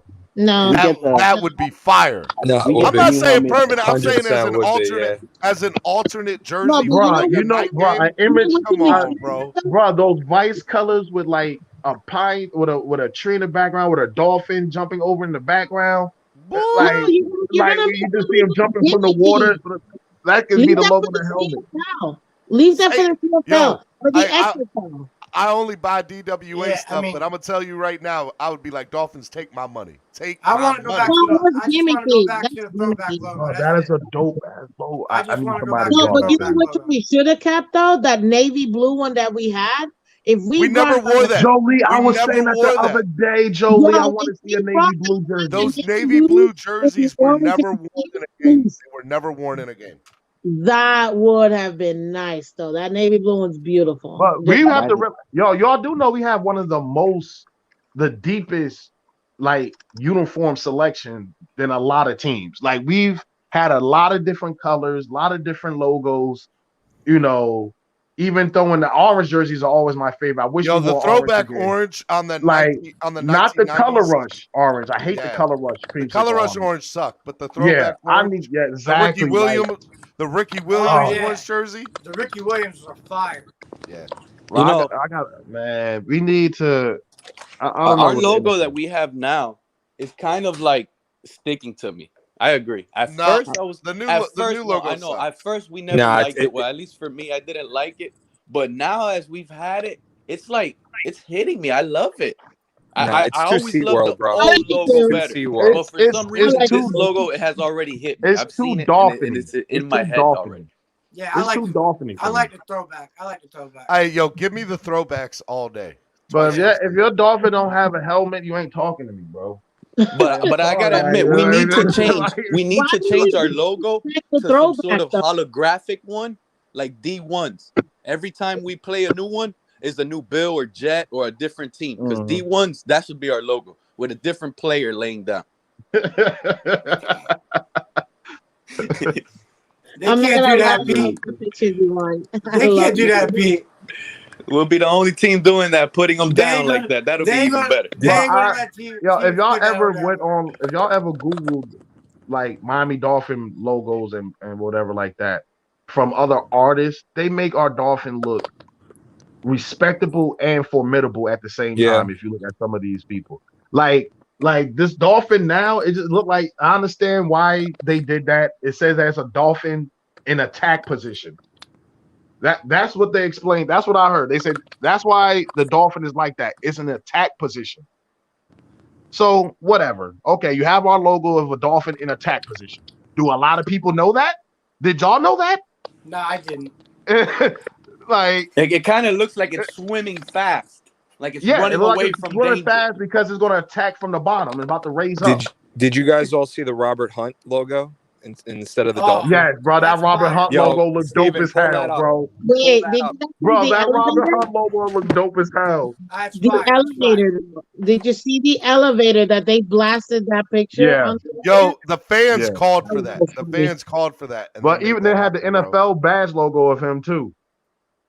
Yeah, there's I stopped playing Madden. I almost went back because I saw they put out a card. Bro, they put out a Robert Hunt card, a fullback card on Mutt, bro. Bro, I'm on Mutt. What you want? I got PS5. Yeah, I play Mutt. I used to play. I got a Dolphins theme team. So I used to play. What's up, everybody? Good morning. Good morning. And all that, man. Good morning, Esther. Hey, Steven. Good morning. Yes, hey, bro. Yes, man, I'm gonna have to stop watching your show, bro. You ruined movies for me. You know that. I had to turn you down earlier, bro. Like I'm so anal about like not watching trailers on a movie that I know I'm gonna watch. Did I not say spoiler alert? Did I not say spoiler alert? 3 times, Steven. Oh, bro, like, but I was on the other side of the room. I was on the other side of the room getting ready. That ain't my fault. Then I had to run, bro, and go turn that shit down. I was like, "Come on, man! What you doing, so you Steven?" even seen nothing of Spider-Man. That's what you're saying. Yeah, don't you know? I mean, bro, they've been leaking stuff for like 8 months now. No, bro. Like the way I am is, if I even get an inkling that the trailer's about to start, and I'm at another movie, I walk out. I leave until the movie starts. I know people like you. I know people like you. Close your eyes and start singing. Is it because you don't want to see too much of the movie? You understand the best part no, of the movie? I just feel that trailer. The best if part you're of a the fan, movie, the best part of the movie experience is going to see the trailers. It's the best part. But I want to hear. I want to see. Look.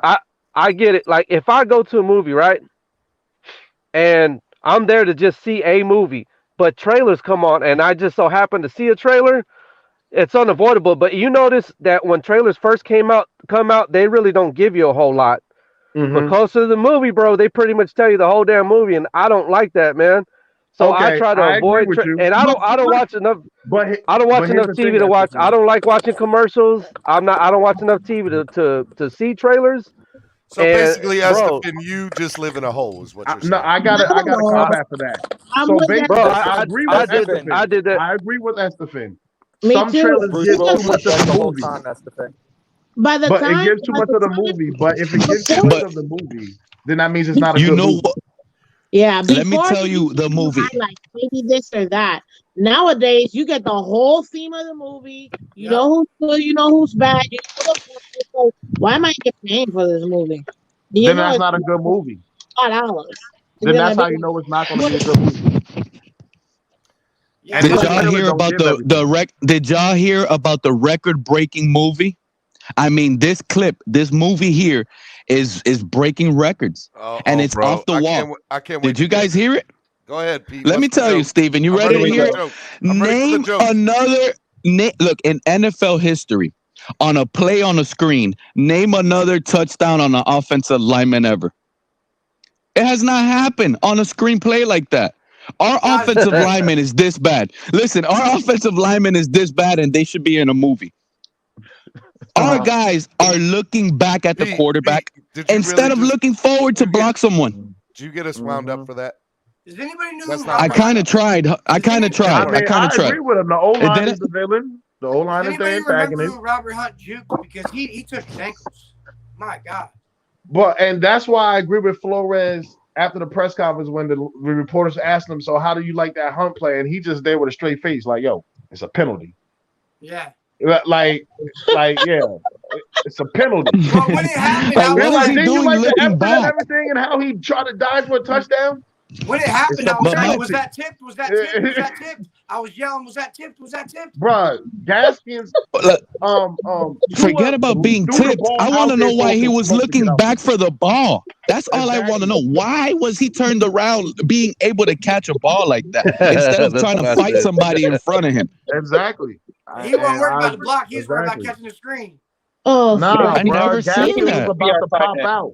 Gaskins was about to pop out. That was going to be a touchdown pass off of a screen to Gaskins. I don't know. I think everybody like it's prime time. The lights got to him. The lights got to him. Well, I mean, would have ran into another if guy. it was Austin Jackson or Eckler or Jesse Davis, I would tear them a new one. But it's Robert Hunt. All right, it's Robert Hunt. He does his job majority of the time. He's out there. You don't see many penalties from him. He doesn't let his man just blindly get blown past him. So I'll forgive it. But at the same time, it's a penalty. Gaskins was about to pop out. You would have had 4 blockers for Gaskins because all the other O-linemen broke free. And it would have been a touchdown. And it would have been a dagger early. We got to give him a pass. Majority of this fan base will give Tua passes on a lot that he does at the quarterback position because it requires a lot of him. And it's the same thing that I tell Steven about, what we're going through with Tua. You just got to acknowledge it. He's going through his lumps. And so are these guys. They're both in this year 2, just like Tua. I like Hunt. I think he's our best offensive lineman. I don't care that it happened. Because we won the game. But yeah, I agree. One of the things I respect about Robert Hunt was when he said we got to stop saying that we're a young offensive line. He was I appreciate that he acknowledged it. Well, you know what? One thing I will say about him in that play, at least it didn't. Gotta go, y'all. It kept the momentum going. It kept us hyped. We were all like, what just happened? This man almost took his leg, but you know what? He gave it up for the team. Yes, it's a penalty, but the energy was there and the crowd was in it.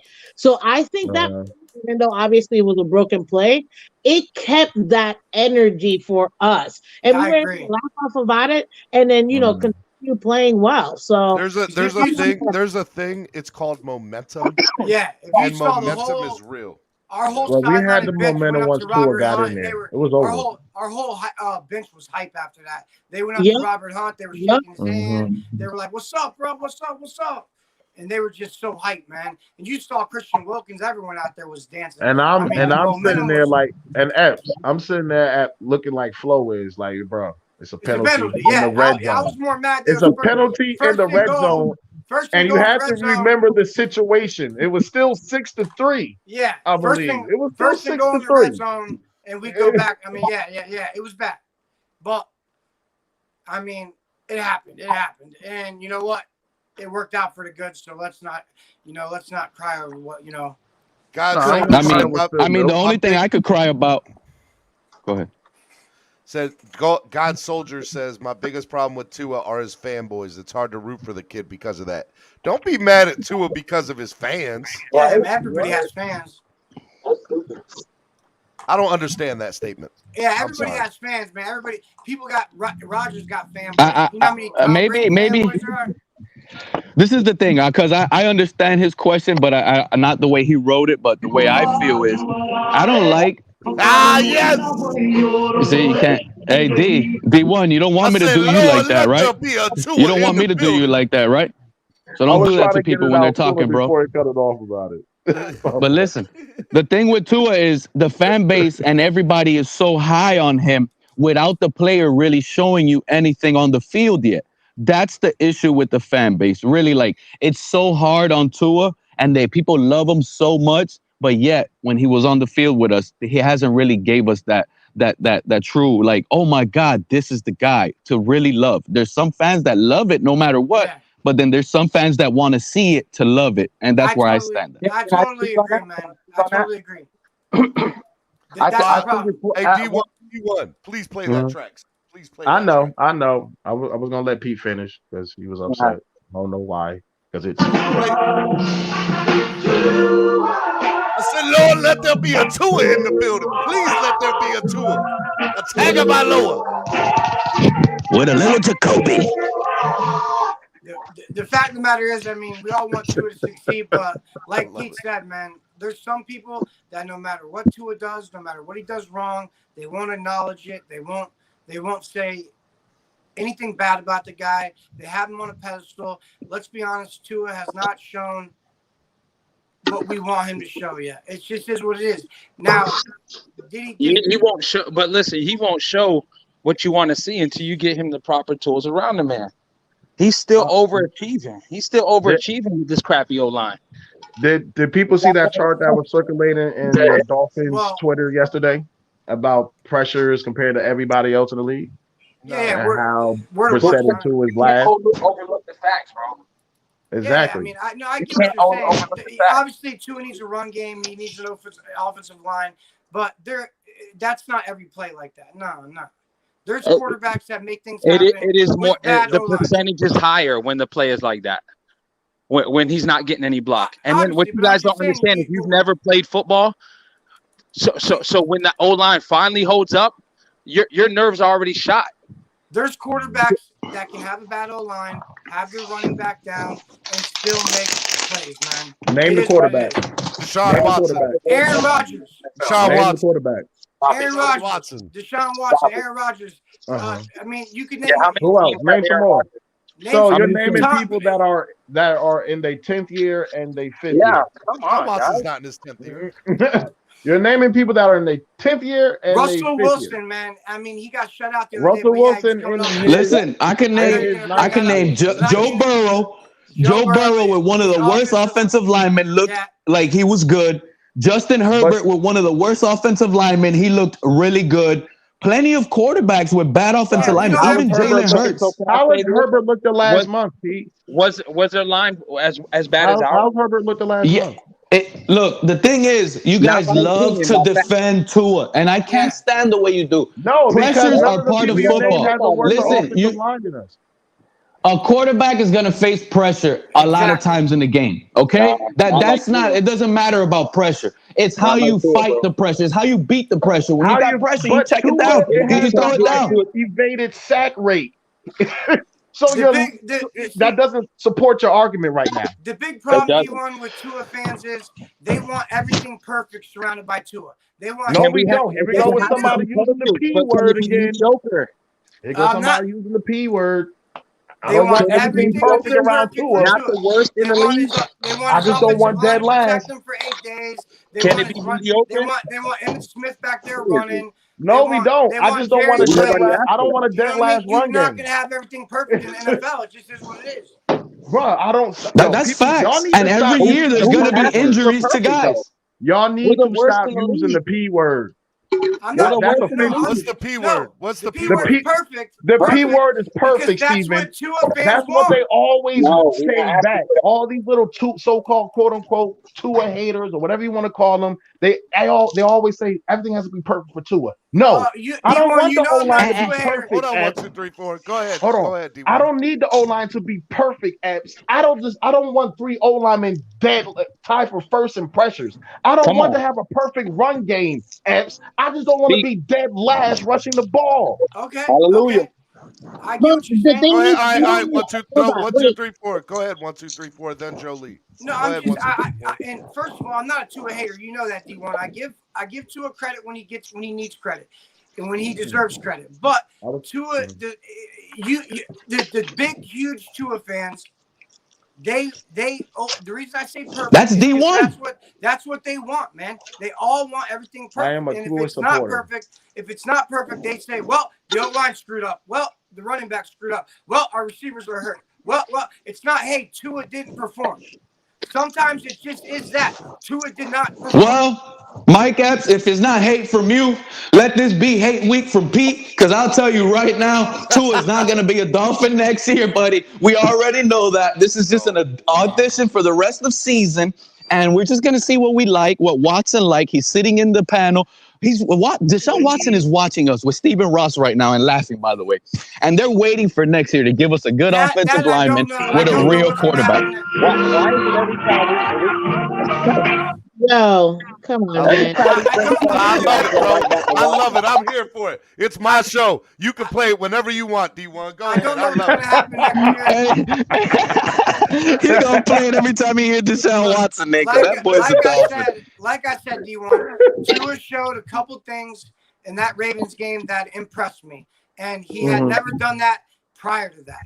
So Tua, everybody always says Tua didn't do enough to help us win. But Tua didn't do enough to help us lose either. So the defense played lights out, but Tua did show a few spurts of goodness. I like that. I watched that throw to Jalen Waddle maybe 50 times. It was a perfect throw. Boy, you don't lie. You was over there. You had the lights turned off. Yeah. I watched it 50 times. But I'm saying Tua still. And that throw to Albert Wilson, I don't care if it was a busted coverage. It was a beautiful throw. It was a beautiful read. It was a beautiful look, and he made it happen.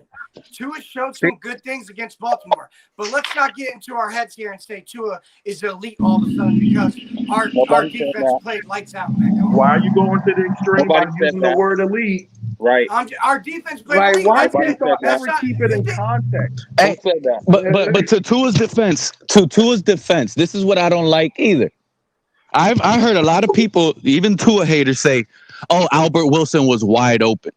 Wasn't it important that he identified the wide open player and hit him in stride? That's why we've seen that plenty of times, and he didn't even throw it. Yes, we've seen that, and he didn't throw it. Now and that's what I'm saying. Some people hate a little too far, but at the end of the day, you got to give credit when credit is due. That's what I always like to say. I gave him credit. He found the open guy. Haters gonna hate. When I came on the show, I said Tua played very well in that Baltimore game. He played very well. Was it him that won us the game completely? No, but a lot of it had to do with the way he played, the reads he made. He found wide open guys. He made some good throws. And I'm going to keep reiterating it. Like I said a week ago, the run game, we have a better run game with Tua than with Jacoby Brissett. Oh, yeah. That's not like the argument. The holes just open up more with Tua. The argument is now that everybody thinks Tua's all of a sudden elite. He's not. Who said Tua's elite? I didn't hear that. Nobody. D1, I think I heard you say that. D1, you have bro. Not, I swear, people say. Yes, D1, bro. I've heard you. What? Because I say he has.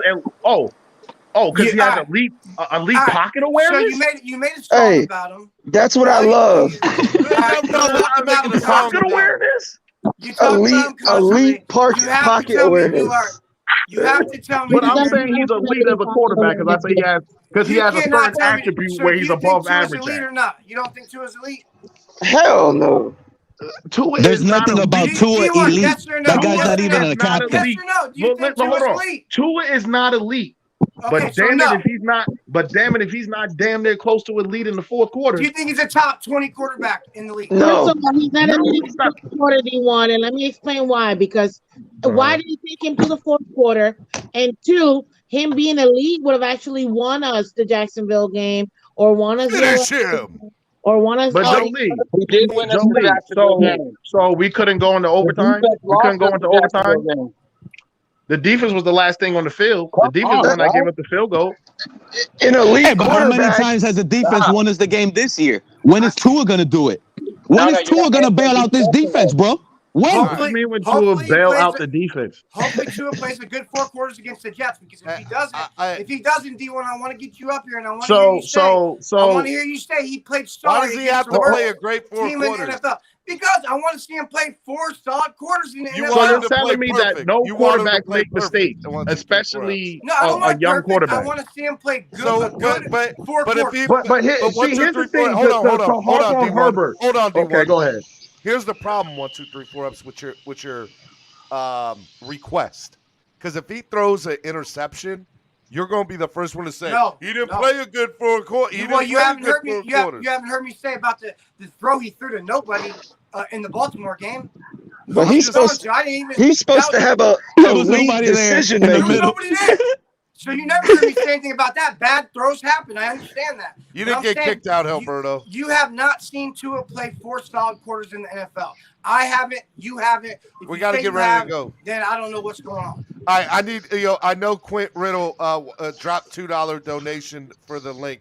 I apologize, man. Look, I got to Did Quinn Riddle not get the message? It's $20 for that. And then if you want Steven to be here another hour, you got to donate. 3 guys got to donate $100. Okay? No, 150. It's 150. Hey, look, if 3 people donate $150, I'll stay another I love hour. how people harp on. I know. That's what I'm saying. Let's do it, guys. We have the power to keep Steven here. He could call his job sick, and we're good. And if you donate 200, we'll let all y'all know Tua is elite. They don't want us up here. They ain't trying to spend that money, Steven. They don't want us up here another hour. They can't take this. They can't take it, Steven. I don't even know why. I'm by far from a Tua hater. I want this kid to succeed, man. And like I told you, I came up here, D1, and I told you, I said Tua played well in the Baltimore game, and he did. He made some bad throws. I didn't even mention. Bad throws happen. Yo, somebody's mic is turned on. Bad throws happen. I understand that. And he played well in the Baltimore game, and I gave y'all want a QB about to go into his 14th start to be perfect. I don't want him to be perfect. That's the P word. How many starts does Justin Herbert have? How many starts does Joe Burrow have? I just wanted to play. If I'm not mistaken, Tua outplayed Herbert last year, and in the last month, Herbert has been kind of mediocre. You know that. Who said that? That's what I want. You know that fourth quarter interception that Herbert threw last week? Tua don't do that in the fourth quarter much. He usually leads his team down to a touchdown. D1, I don't want perfect or anything. What I want is to see Tua play. Hey, Steven, is my mic messed up? Quarters. Nah, why? It sounds good. It sounds good. Give it to us. Vince for life. Hey, let me. Did you know that Herbert and Burrow have been sacked double the times that Tua has? Damn, that says thank you for making my point. Elite pocket awareness. Well, they've been on the field double the time. That's why. They're not getting the same amount of time to it. 1, 2, 3, 4. Hey, hold up. What does elite pocket presence do if you get out the pocket and you throw it to the other team? No, you can't have elite pocket presence when you're on the sideline. Joe Burrow's playing double the time to his. And Joe Burrow's coming off of a knee surgery.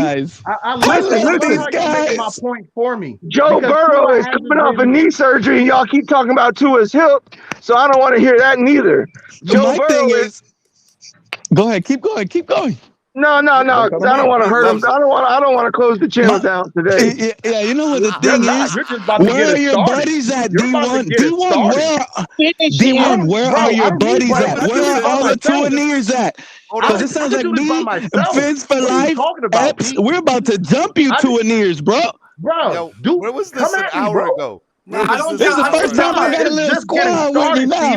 I got a little squad of Tua doubters with me, and I feel good, baby. I'm usually the only one. I have to go. You need help against me. You not me. He's supposed to have work, so I just have to jump on. I've already where are we taking this to next? 2 weeks ago. I don't jump, man. I'll shoot you a fair one. Like I've already knocked y'all off. We just getting started. Let's go. Yeah, you knocked us off. Hey, you knocked us off when you become a 2-leader cheerleader.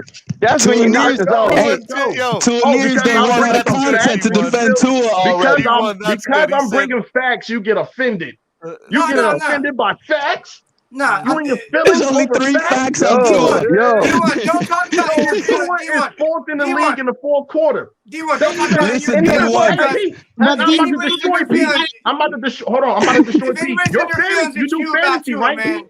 Hey, fantasy. Go You do ahead, go fantasy, ahead, go right, ahead. Pete? If Go anybody ahead, says anything destroy me. about Tua, Isn't you're the one that's in your feelings, bro, not me. isn't Tua QB 10? Isn't he averaging 23.6 points a game?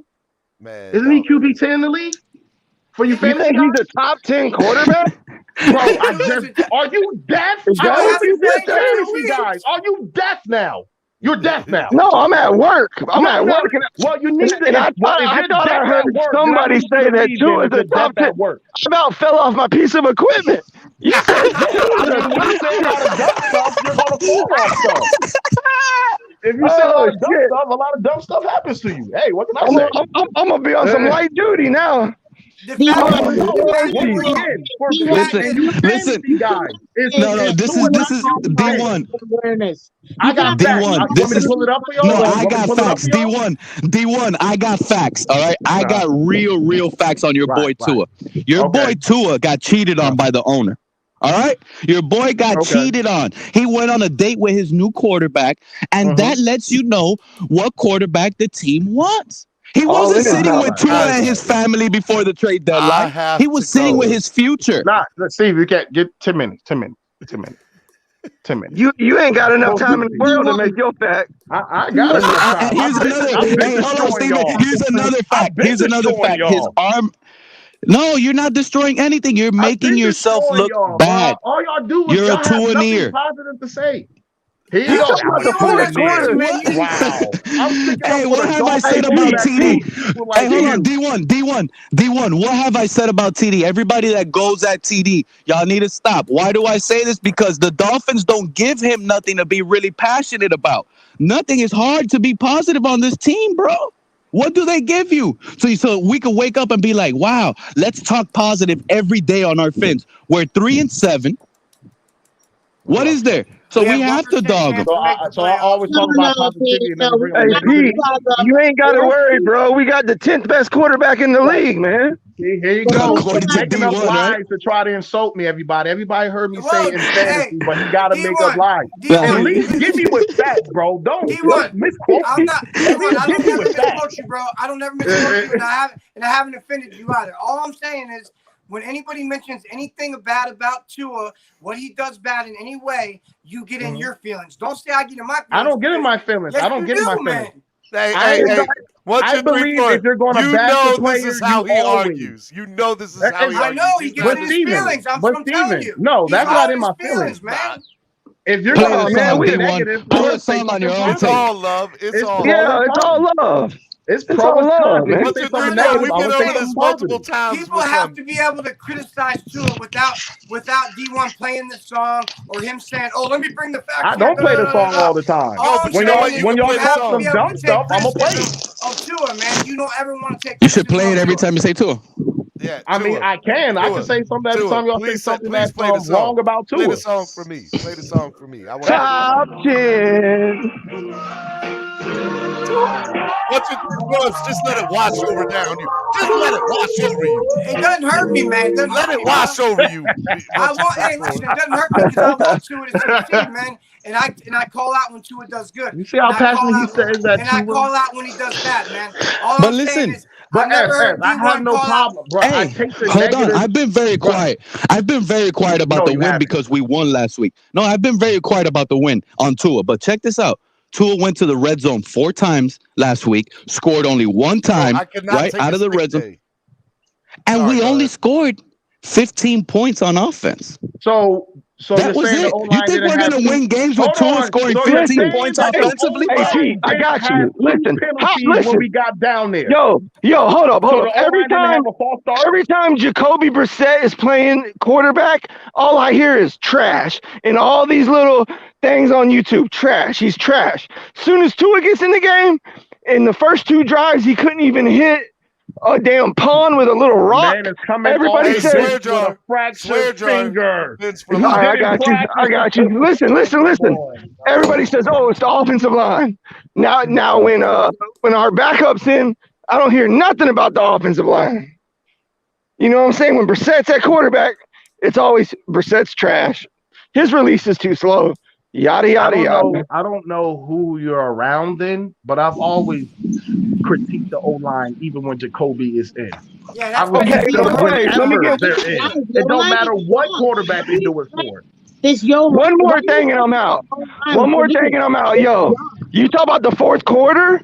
It's because when you throw the interceptions in the second and third quarter, Hey guys, you have to play good in the fourth quarter. It's not how you start the game, it's how you finish it. Hold on, D1. Breaking news. Joe Flacco will start against the Dolphins on Sunday. Oh, that's good. Oh my God! You know why he's starting? You know why he's coming back for that start, right? Because he wants payback on the Kiko Alonso hit.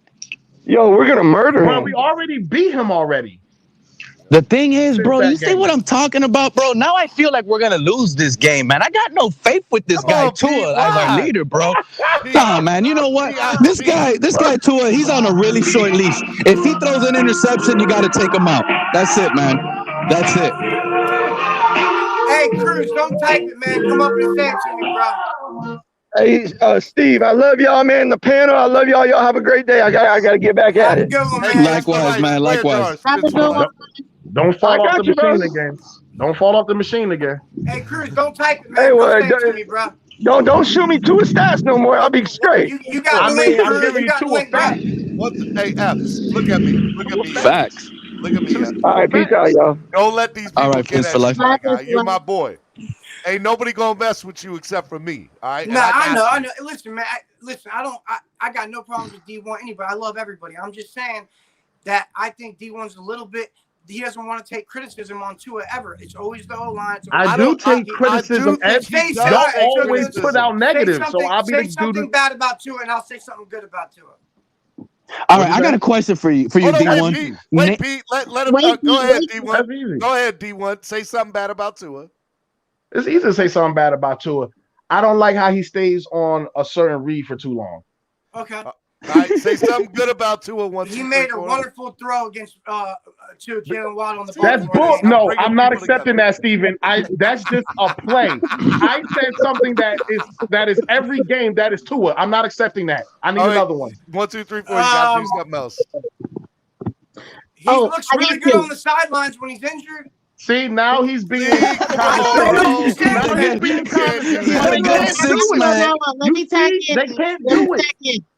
He is the king of check downs. There you go. The king of check down. He has the highest percentage in his class. No, you can't get, no, that's Joe Lee saying that. I want something from you. No, his short yardage accuracy. No, you can't use what she just used. I gave you a genuine criticism of Tua. You have yet to give me one. But yet I don't see the negative. He looks good in the uniform every time he gets on the field. See, he can't do it, Steven. He still can't do it. You're losing this But those are all facts. But those are all facts from Epps. It's hard for me to say something really good because he hasn't played he hasn't played a good 4 quarters. I'm done with it. I'm done with it, Steven. That just breaks your narrative. Hey, just go ahead and play the song. Just play the song for me. Like Steven, I just want I breaks his negative that I'm a 2 in there and don't see a negative. I can name a negative quickly. He gave me 10 excuses. But you did, but you only gave one. You only gave one. Yeah, there's a I gave one legitimate one. All the other 10 was not but here. This is where I want the real answer because I was laughing at a lot of people on Larry's panel. Hold on, I was laughing on a lot of people on Larry's panel before the season started, right? And I like doing it with the beat because I know y'all can hear me better. Go ahead, Pete. Y'all can hear me when I do this? Okay. Before the season started, everybody was this and that and screaming, "Oh, I see this improvement. I see that improvement." Can you please tell me what improvements did we see in Tua? No, I did figure out something good to say about Tua. I did figure out something good. He's a tough kid, man. He plays through injury all the time. He wants to get back on the field every time he gets injured in every game. He's a tough kid. And he has a lot of heart. That he does. I give him that. But Pete, he has gotten better. I will go with D1 on this. His pocket presence has gotten better. And throughout the games this year, I do see him looking at more than just his first read. Hey, real quick. However, it is still not elite passing pocket presence. I will not agree with that, D1. This is quarterback coach. Guys, and ladies, this is quarterback coach Charlie Fryman. Tua has the arm to make all the throws. He's got the arm to make all the throws. You heard that? Yeah. Hey, you know what? I don't even like this guy anymore for lying to us already. He already lost me right there. Well, he's not going to say Tua doesn't have the arm to make any throws. I mean, he plays. He said Tua has the arm to make all the throws. He works for the team, Steven. Tua and Fry are done after the season. I'm letting you guys know right now. I'm off of Fry for lying. That guy cannot make all the throws. Can you guys actually see Tua rolling out to the right, throwing a deep pass to the left side of the field? He can't make every throw. You're not going to tell your boss. You're not going to tell your boss, hey, I don't like the way. So he didn't throw a 35-yarder running to the right side to the second. Bro, you know how many quarterbacks? You know how many look. Listen, D1. You want facts? You know how many backup quarterbacks have came in already and on their first game completed a pass over 40 yards on their first backup game played, like Mike White. We had guys, all type of new backup quarterbacks are coming in, lighting it up. And Tua still looks like the city goose duck. Can somebody explain? Smith came in and looked really good. Really, all right, real quick, y'all. Final thoughts of the day. I need final thoughts of the day from y'all. And I'm a save D1 and 1, 2, 3, 4 apps for last. So we'll go with Pete first. My final thoughts is I got to be honest with everybody here. I'm truly worried on this Sunday's game. Something is something I know, because this is the thing though. I was so confident against the Ravens. Against the Jets, I'm not feeling it. And I'm just gonna let you guys know I'll be back. Thank you for having me up, Steven. Everybody have a blessed day. Thank you for tuning in. Remember to hit that like button, share it, and tell your mama about it too, because this is one of the best shows in the morning. Thank you guys and blessed day. It is the best show in the morning, Pete. But I appreciate that. Jolie. Hey guys. Steven, thank you so much for having me today. I appreciate you allowing me to share my point this morning. Obviously, I love Flip Floppers, home of the number one Miami morning show. But no, I will say this. I was very happy that Tua came in and kind of gave us that little spark that we needed. Finally, I haven't seen him do that in a game, but he definitely did it in this game. I don't know how we're managing him. We could all speculate, but we're not there. We're not in the meetings. I still think that we can definitely beat the Jets. It's going to take a full team effort, though, because especially if it's going to be what's his name? The one that just got Flacco. Yeah. If it's gonna be Flacco the one doing it, he can put up points.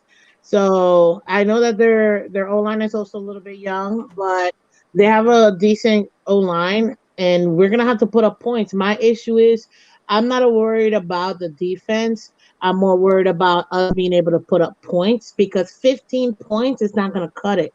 And the max we've ever done this season has been 28. And to be honest with you, last year, the max we did, I think, was 32. So we haven't really bridged that or broke that ceiling of us actually putting up points. We're putting up 30-plus points this week, Jolie. Don't even worry about it. I need it, because if we put up 30-plus points in every game, there's nobody we can lose to. We'll beat everybody. I mean, that would be most teams, but you are correct, Jolie. That is a factual statement. But a lot of teams actually have the offense to sustain it. They don't have the defense. Our problem is we have the defense. We don't have the offense. So for us, having at least, 25 points, man, but we can't even get that.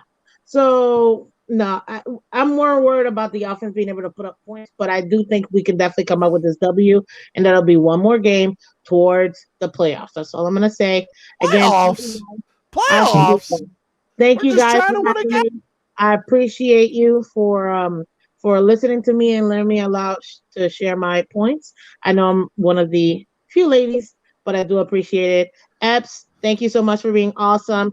D1, you always make me laugh. Love you, Jolie. Love you. Love you guys. Have a great day. Bye-bye. All right. Bye-bye. Bye, Felicia. All right. Who should I let go first? Let me go first, Steve, because I do want to talk D1. D1, don't take it the wrong way when I say the stuff that I say, because I'm very critical. I know you're very smart about football. You know your stuff. My thing is, I just think you're just too forward on Tua. You're just going too fast with him. He needs to slow down. He just hasn't played 4 quarters of football that has impressed me completely. That's all I want to see. And he played good against the Ravens. I was very happy. And I think that he's going to go and hopefully light up the Jets. And that's what I want to see. And I did not insult you, D1. I don't insult you like you like the other people insult you. So don't take it the wrong way. You know I'm not easily insulted. You know I know. I'm just letting you know. Bro. I know. I'm just saying. The thing is I just want to see 4 solid quarters of Tua without being injured, without giving up the game and putting up points, man. And don't matter who the opponent to, right, Ed? Y'all like to move goalposts, so it don't matter who's their opponent, right? Especially against the Jets, because they're the worst team in the NFL. So it don't matter that if he does this, it's against the Jets. No. If he goes out there and puts up 4 touchdowns, because people like to move the goalposts. No, see, I don't do that, man. If he plays well, and he makes good reads and he does what he's supposed to do, I will get up here and say Tua played a good game. I will. I keep it 100, man. We don't know that, but we expect that. Yeah, I will say, I do. Listen, man. I'm not the guy that's saying, oh, it doesn't matter. Tua's not going to be here next year. Watson's going to be here. I'm not even on that BS, man. I'm on Tua right now, man. And I want to see Tua succeed in a football game for 4 quarters, not coming as a backup. I don't know what the coaching staff's doing. I know that has a lot to do with that, but that is not all on Tua. But he's starting this week. It's his time to show us, hey, I can put 4 quarters together against a bad team, man. That's what we need to see. And he showed some, like I said, he showed some spurts of it against Baltimore, and I just want to see him progress and show more of it. All right. That's all right. 1, 2, 3, 4 Eps. I love you, brother. Man, nothing but love, bro. Thumbs up, man. I love you, man. Steven, best morning show. Everybody, smash that like button, man. Tell your friends, please, man. This show is it needs to blow up, man. It's awesome. You tell them. I appreciate that. 1, 2, 3, 4 Eps. Love you, brother. All right, love you guys. All right. I didn't mean to do that. There we go, D1. D1, first of all, whatever you're gonna say at the very end, I just know what I'm doing. All right, you know I'm gonna do that for you. Hey, go ahead, sir. Go ahead, sir. The floor is yours. I just find it funny. You see how they tried to jump me like I don't be in here also. By the way, just so you know, D1, I put who won. D1 versus the rest of the panel, and the rest of the panel won 62% over you. So, but you had to fight the whole panel on by yourself. So I mean, I have no problem with that, Steven. I mean, Physical Life came in here to start a stat that works in the favor that I was saying. Like I didn't understand it. Like I mean, Joe Burrow and them are getting sacked more, but Tua's pressured more, and that hasn't been sacked nearly as much. I mean, that's why I gave you the rest of the time, because you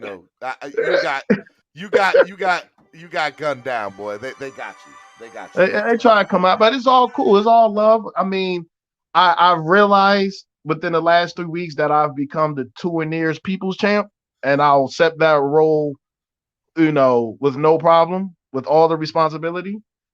But I'm gonna bring facts. I'm gonna bring facts to the table. Like I'm not gonna talk on my butt like some of these so-called Tua haters are doing. Or, some of their stuff are valid, but I feel as though if you're going to bash somebody, you also have to say something positive. There's always pros and cons. So, I mean, it is what it is. I feel good about this Jets game, and we're going to smack them. MetLife takeover. Let's go all day, baby. Go ahead and play my song, please. All right, I'm going to give you the ending snippet of it.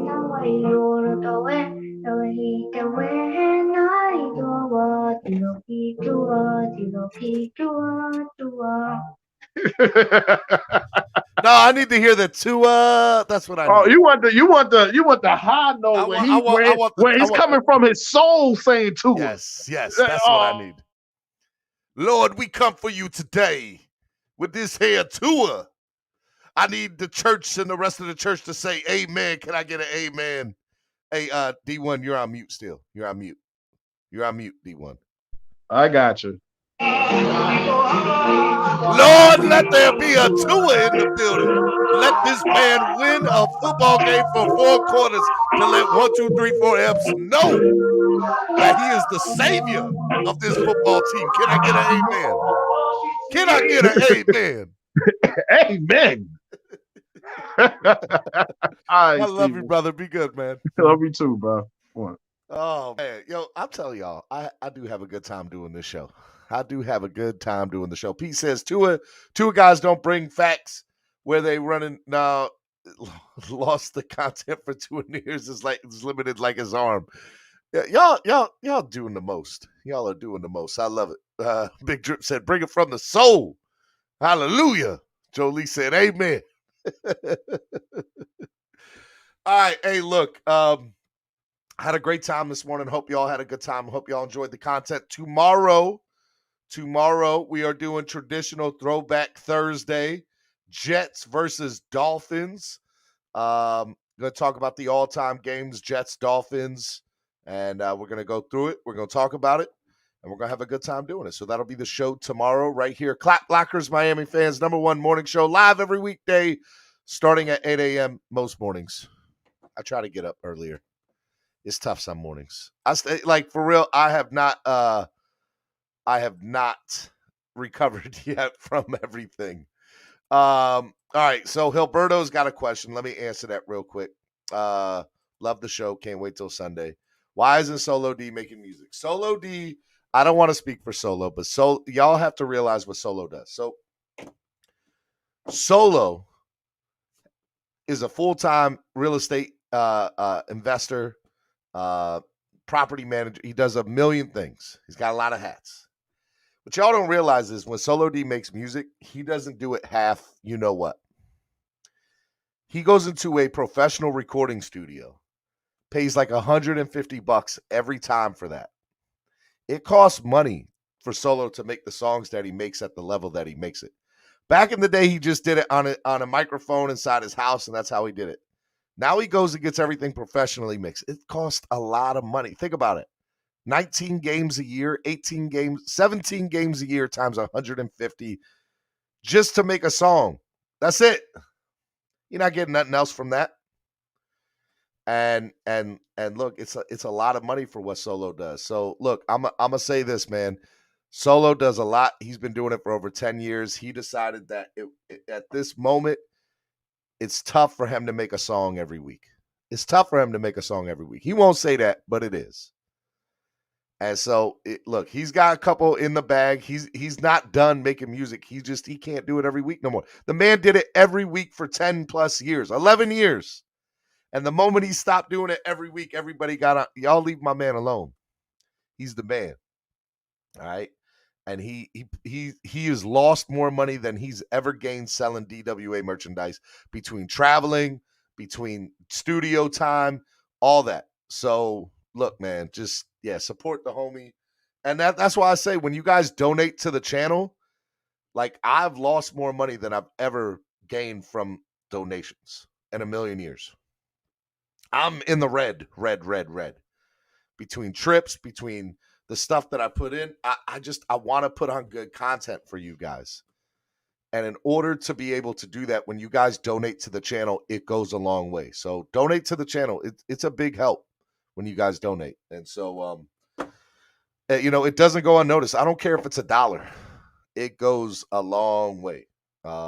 It really means a lot when you guys donate. And when you guys donate big too, it does. It means that y'all are investing y'all's hard-earned money into what I'm trying to do. So I appreciate that. So, Last thing I want to talk about real quick because it's 10:30 and I got to get out of here. I'm already going to be late. So,